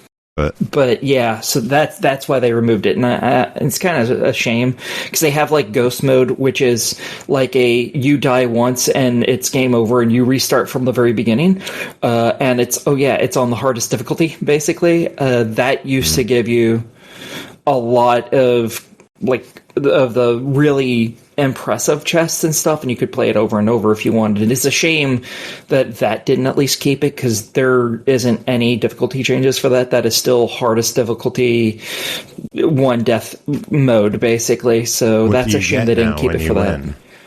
Huh? What do you get when you beat it now? You get a weird... There was 2 types of currency in this game, because they can't make things simple ever. And one of them basically allowed you to buy the items in the item packs, basically. And the other one let you buy, like, here's an XP boosters for this many hours, or here you can buy, if you have this many points, you can buy a handful of chests, things like that. And now, when you're beating different levels of the ghost mode, you get points to buy, like, XP boosters, which are useful, because you only have 30 levels to get in the game, and it doesn't take a long time to get there. Like, I'm already halfway there, and I played it for, like, a few hours. So it's kind of a shame they didn't turn that into premium currency, just so people could get more stuff out of it. Because like most of the packs, because I was getting them from the crates, I only have like a couple items out of the pack, but the price of the pack doesn't change based on that. Oh, that's a bummer. Yeah, so now it's like, oh, this pack's 400 of these credits. This pack's 800 of these credits. This is 1,200. It's like, I only have one item in all three of those packs that I have to finish that pack, and that kind of sucks. All but right, yeah, well, other than that, it's still the base game. So talk about the pricing and the options on this. The base game is $50 for Ghost Recon. What are your thoughts on that? I am totally for that. This is a really good game. I have put probably close to 200 hours in this, would be my guess. I really liked it when it first came out. I'm pretty sure I actually bought the DLC. I don't think we got it for review even. And I loved the DLC, and then this update came out, and it was great too. I've really enjoyed my time with this game. Okay, well, Definitive Edition is $99.99, includes the game, the Season Pass, the Year 2 Pass, the Quick Start Pack, the Deluxe Pack, a Cold Eye Pack, and a Nightfall Protocol Pack. Tons of DLC goodies and bonuses, as well as the campaign stuff. What are your thoughts on the Definitive Edition at $100? I'm pretty okay with that, because with it you're getting all the DLC, which are generally all really good DLCs, and you're getting a whole bunch of the premium content that you would have gotten from the crates. You're not getting all of it, but you're getting a lot of it for free. You just go in and you can just claim it because it says free on it, which is nice. So yeah, I think it's worth it. The DLCs were all really good. So yeah, I think it's totally worth it.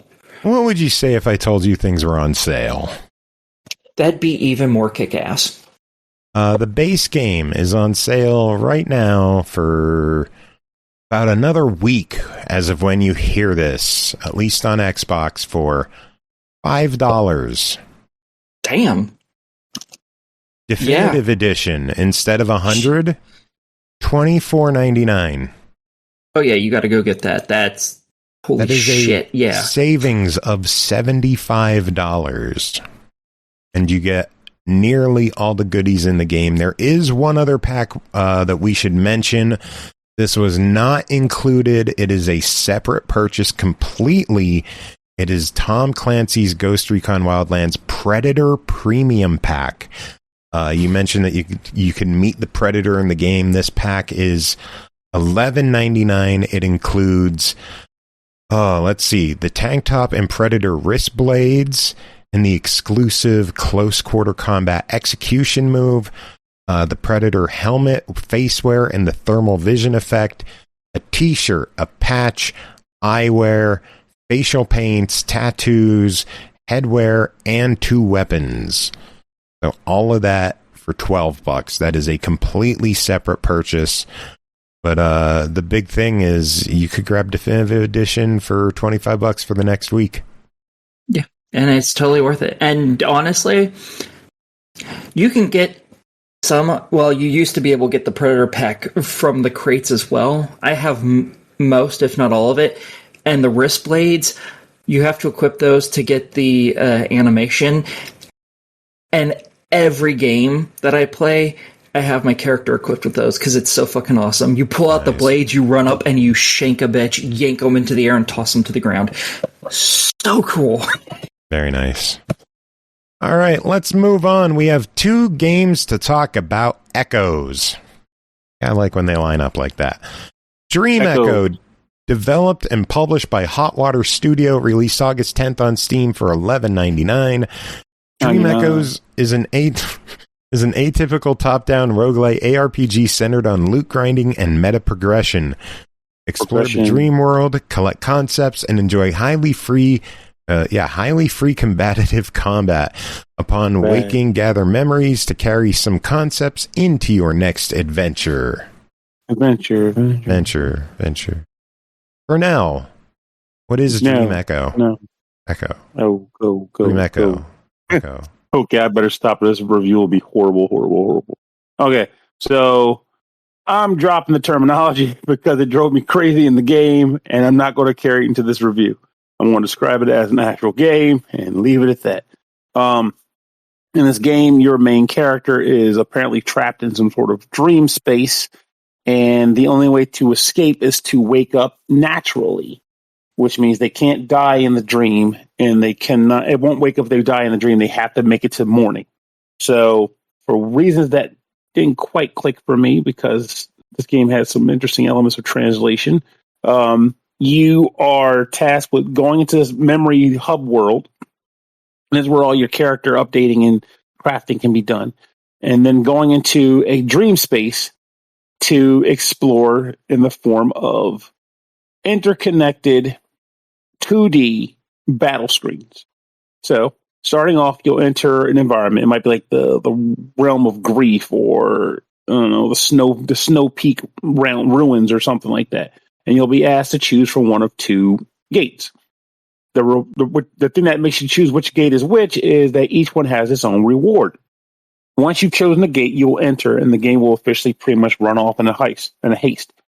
And what happens is your character has essentially what can be called a weapon type, and that weapon type comes with a series of perks that are associated with how it would play. The game calls it a deck.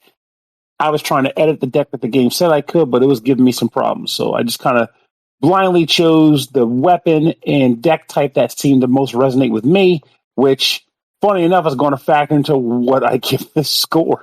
I chose the summon type, something that allowed me to summon minions. But ultimately what happens is once you've chosen one of those things, you get active business. I had a gun that also let me do some summons. Your main attack is either your gun, as I had, which let me fire bullets, but there's also other weapons that are melee-based, such as like great swords or swords. And I also remember coming across things like staffs that I was able to unlock. You get access to 2 equipable skills. And those things range from a variety of things, including like mines that you can put on the ground that, when triggered, allow you to deploy a skill that you banked inside the mine. There are various, attacks that let you drop a black hole on the ground that will suck enemies in and do damage to them. There are fireballs and all sorts of stuff like that. And they all do damage related to a variety of different stats. 4 different stats to be specific. Just like intelligence, attack, faith, and there's one other one. Defense, I believe, but I could be wrong. You use these abilities to fight the stuffing out of enemies. When you defeat enemies, they drop items from time to time. It could drop concepts, which is essentially a currency that you spend back at the hub skill tree, or dream coins, which can be spent at shops that you might come across during your run. Various items that can be equipped back at the shop or back at the hub. But once this is all done, once you've killed a room full of enemies, you'll get whatever the reward was for that room, and you'll be tasked with choosing between 2 warps that have different rewards. The rewards could be things related to getting more of those aforementioned equipable items. You might get access to a rest area where you can heal, spend a rest period to gain hope. Hope are the lives that you get during a run. If you die, you resurrect using the hope you had. Or you can actually spend hope to get increased drop rates. I'm sorry, not increased drop. Can't remember exactly what it was because I almost never did it. But basically, if you spend 2 hope, you'll get a really good primeval talent. What is a primeval talent? Well, there are these things called talents in the game of 2 types. There's basic types and there's primeval. Best way to describe these is they are passive buffs that will make your character stronger in various ways. You'll be able to use as many basic ones as you want, but you can only have up to 6 of the special type that I mentioned earlier. But yeah, that's one of the things you can get by casting out 2 of your lives if you choose to do that at a rust area. So, other things you can get, again, like more dream coins. You can get access to a treasure chest, which will have a bunch of different items you can earn that can be used at the hub, so on and so forth. Eventually, you'll come across a boss that you have to beat down. If you manage to defeat the boss, you'll get a plethora of good rewards, and then move on to the next hub, unless that is the end of your expedition. Once you get to the end of an expedition, though, you will be able to cash out your rewards, go back to the hub, and after your first run, the game will teach you that you'll get items called tickets, when you do these various runs. So that when you go back into the home, into the warp to start another run again, you'll have to use a ticket that you've earned to start off your run. The ticket determines the types of enemies you'll fight, potentially the different areas you go to. I don't know, because frankly, I didn't understand what the heck they were telling me they were doing, with the exception of knowing the level of the loot you'll get when you use it. I was particularly just saying, well, I get high level loot here. Good, I'm using this ticket. That was how I did it when I played. As far as being back at the hub, things you can do to kind of buff yourself is, again, I mentioned earlier, there's equipable items you can earn during your runs that can be equipped back at the hub to give you various perks and further buffs. You can do a sort of forging action to improve these items by sticking sub-items onto them to unlock additional buffs on things. You'll be doing things like that. There is the memory cafe, which honestly I barely utilize because I'll get to why in a short bit. And lastly, one of the reasons why I didn't do it was there was also a skill tree that you could spend, basically, I guess it was like creativity or whatever on. But for some reason, when I was playing the game, I would spend it, but it didn't seem to actually unlock the perk. In fact, I used the creativity on one node of the skill tree 3 times. It didn't unlock, but it spent the currency every time I did it. Ugh. Maybe I did something wrong, but I feel like even if I did do something wrong, the game shouldn't let me spend the same currency 3 times on something I didn't get. That's just a normal. That's a bummer. Yeah, it annoyed me. But afterwards, when you're done doing all your hub stuff, you go back into the world, choose a ticket to spend to go back into the dreamscape, and you go at it again. Now, this game has potential. I'm not going to go out and just poo-poo on it. That would be a jerk move to do. But I will specify the fact that, one, the way the game introduced a bunch of the systems, maybe it was due to like some elements of translation. Maybe it was the way that they worded things. Maybe it was just the pacing that they did it. I don't know. But some of the elements in the game didn't quite click with me as intuitive to say, okay, I'm going to do this now to make this better. Some of it I was able to pick up on my own just from playing games of this nature over time. But when I used various terminologies I didn't really care for, it made it a little harder to just kind of glom on to say, okay, I can forge this into this by adding this to that on this screen. Yeah, I will say you mentioned localization. The Steam page mentions that the localization was AI assisted, so that might explain some of the funkiness. Oh, yeah, well, guess what? AI failed you, buddy. Yeah, it sure did. Even some of the Steam page screens and they just look and sound weird. So I would encourage HotWaterStudio to hire a proper translator and look into some of this stuff. 100%, because this, it absolutely reduced the enjoyment level of your game flat out. And I didn't even know it was AI, so it's not even shitting on AI at this point. It's just it existed, and now you told me why. In addition to that, and this is going to be weird. I know you like to do that thing where you say, what would you do to fix this? And frankly, I don't know. But you'll hear what I say in a second, and you'll get why. There are some weird balancing things going on here. And what I mean by that is, my very first run, well, the game starts you off as like giving you a broadsword. It's like basically introducing you to the world, say, hey, I'll go here now, do this. Boom, you're in the hub. But when you enter your first run onward, you get to choose a weapon, like I mentioned earlier. I chose a pistol that had the ability to summon scrap balls. That's what the game gave me as an option. And my entire series of runs from that point on, because it just made freaking sense to do every time, was pick the same weapon every run, summon things indefinitely. Because when you use summons, it's a skill that uses MP. But the gun, after I summon and run out of MP to an extent, I can use the reload option, like a gun would have, to refill all of my MP. So I just continued to summon things over and over again, would attack on the side to assist until it was done.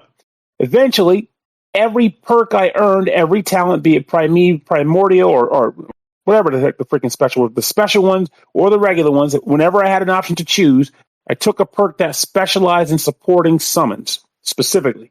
And then I found a spell that basically allowed me to blast a flamethrower for as long as I wanted until I ran out of magic.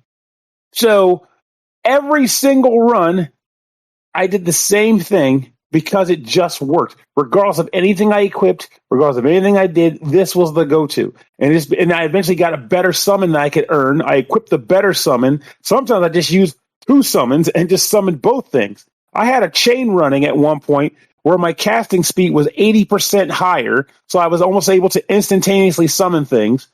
And I could summon 12 things total on the screen. One that was melee, one type that was distance or ranged. And I just kept summoning those guys over and over again and firing pistol shots when I max out the summons. And it got me through everything. Even when the bosses started getting difficult, I just evaded the attacks and kept summoning things. Damn. What I mean is that, did I have fun doing it? Yeah, I can say I did. But the problem with that statement is games like this thrive on variety, builds, the desire to want to change things up, feeling like there's always a reason to do one thing over another thing, so you never stick with one thing unless it's a personal preference. In this context, I saw no reason to try anything else. I couldn't think of anything. Why bother? And that's what I mean by I have no answer for you, because like the general statement is going to be balancing. But as it goes with games like this, balancing is going to make somebody happy and somebody else unhappy. But from my experience with the game, aside from the thing with the whole tech tree not working for me and the translation being mucky, I couldn't decide to do anything else but that strategy. I saw no reason to do anything different. Yeah. And that will determine what a lot of people may feel about this game. I will say, looking at the Steam page, some of the videos, the clips and the screenshots, the game looks really fun. Like, it just looks like mindless. Like, it kind of reminds me of like a Dynasty Warriors in that you're just mindlessly beating the shit out of everything. It kind of has that, except the enemies aren't as endless. You go to a room, there's a certain number of enemies in the room, and you kill them. They don't keep respawning. I just mean like the mindless bashing, just like wreck everything. Yep, that's about it. Because ultimately, it's just make numbers go up and then beat enemies up and keep going. Yeah, that is literally the game. $11.99. What do you think? I want to say deny from the AI quip alone, but to be blunt, I'm going to give it a genuine try, because though I do have my problems with it, there is room for them to make improvements and make the game better. I'm just going to say the word better. And the bones on this game are sturdy. So rather than, just take the piss on it, I'd rather just say give the game some time and see if it improves. But if you liked what I said already, well, you're already on the ground floor. Give it a try, and it can only go up from here. Yeah. Throw it on a wish list, wait for a sale, maybe? Yeah, I can go with that. Cool. One final game to talk about. We got more Echoes. With Echobreaker, developed by Upstream Arcade, published by Weekend Games, released August 6th on Steam for $8.99. A lightning-fast precision speedrunner where you pilot an armored rig that can manipulate time itself. Every second matters, and going faster means risking everything. Pernell, what is Echobreaker? Breaker. Right. So Echo the Dolphin, it is not. And this game is essentially a speed-based precision platformer, or I guess run-based. Yeah, I'm sticking with it. The game takes place over a series of levels, individualized, and your goal is simply to get from the beginning of the level to the end of the level as fast as you can. That's it. That's the game. But it's how you do that and how well you do that will take up all of your time with this game.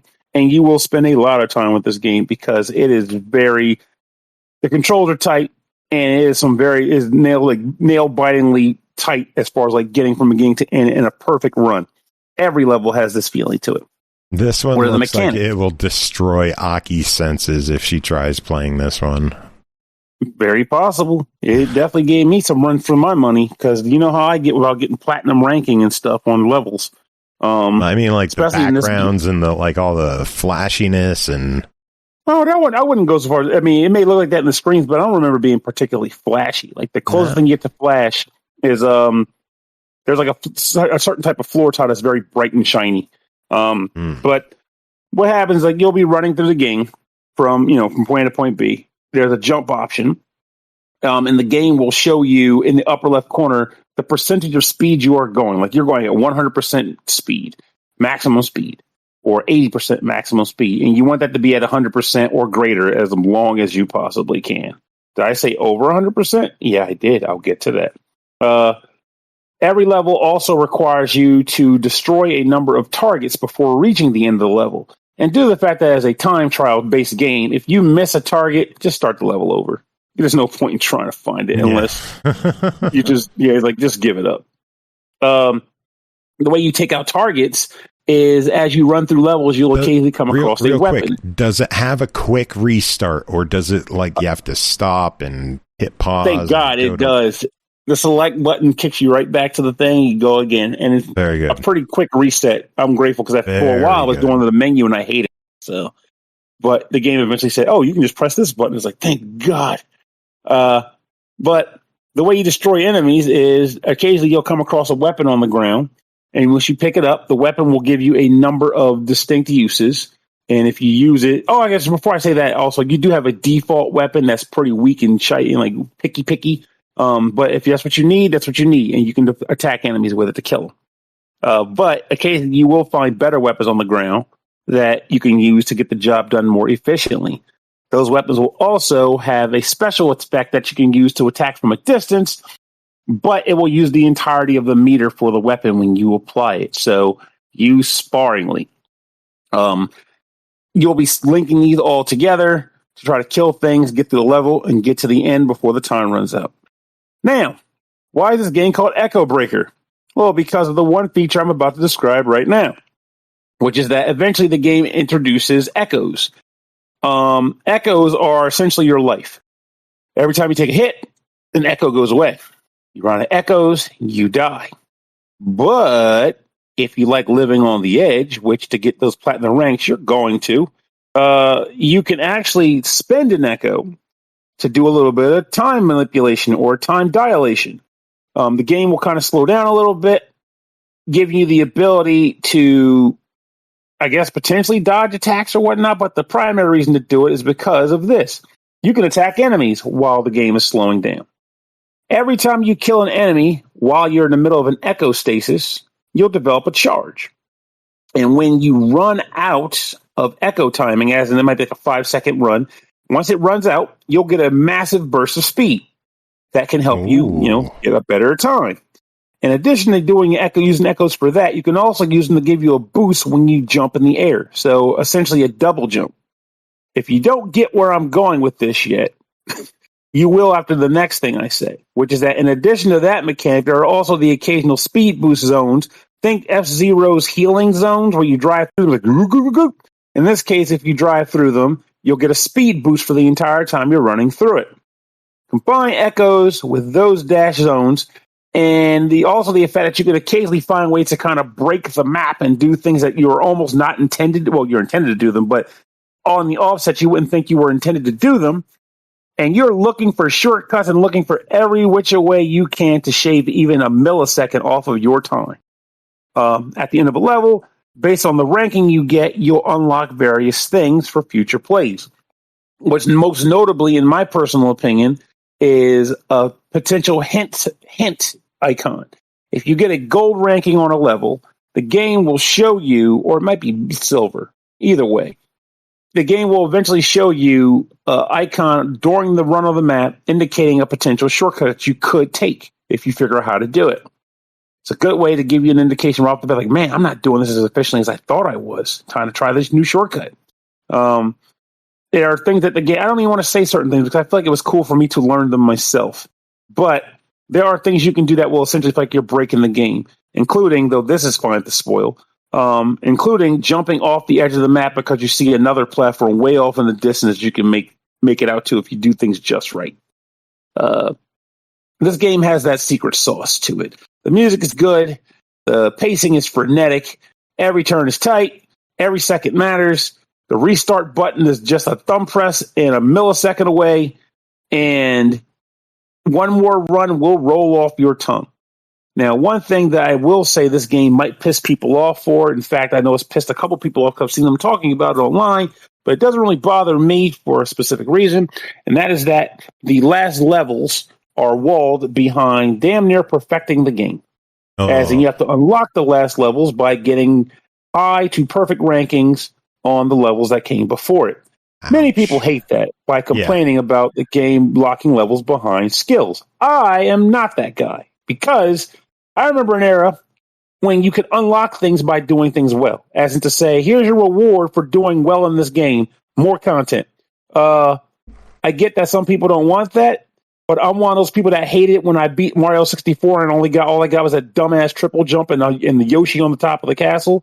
I like when I get actual, tangible, fun rewards for doing well at something, because I like games, and sometimes, especially games that involve you perfecting runs and stuff, like getting better at their systems. I think there should be some benefit to doing it. Like, hey, due to mastering everything we threw at you, here are some super messed up levels that you've earned access to. Good luck. You'll need it. I'm fine with that. Unlocking the special world in Super Mario World, I thought that was awesome. If the game just gave it to you without finding access to it, that's not nearly as fun. Again, I think obviously it's a personal preference. You're not wrong for wanting everything unlocked, but I personally feel like that's kind of a lost art form nowadays of a game letting you earn things by playing it well, as opposed to just saying, well, here's your achievement. Like, yeah, whatever. Give me gameplay. I don't give a fuck about an achievement. So for me, I'm happy with that. Your mileage may vary, though. Either way, though, even if you don't get into the idea of unlocking content, the actual game that you get prior to unlocking it even is a lot of fun. And I do believe it is worth your money and your time. All right. Well, speaking of money, it is another fairly affordable one. It is $9. What is your verdict? Buy that bad boy. Boy. Sounds good. And with that, we're done. Could have jumped in any time. She could have been like, no, she's not. She doesn't care about what we do. Shameful. Do. Scooby-Doo can do. Big thanks to the two of you for being here. Big thanks to Bri for being here in the first half of the show, along with Sascha from FULLSET. Big thanks to Matt for coming on, doing his review with us. It's always good having you here, Matt. I'm not here. I never showed up. None of this ever happened. Well, don't. That was a recording, wasn't it? Well, yes, it was. Just like this one. Jesus Christ. He fell. Yep, that is one of my favorite sound effects. Is Jesus Christ. like, apparently his sister just like spooked him while he was sitting there. He didn't expect anyone to be home, and he like fell out of his chair. That was, and somehow he didn't break his leg on that scenario.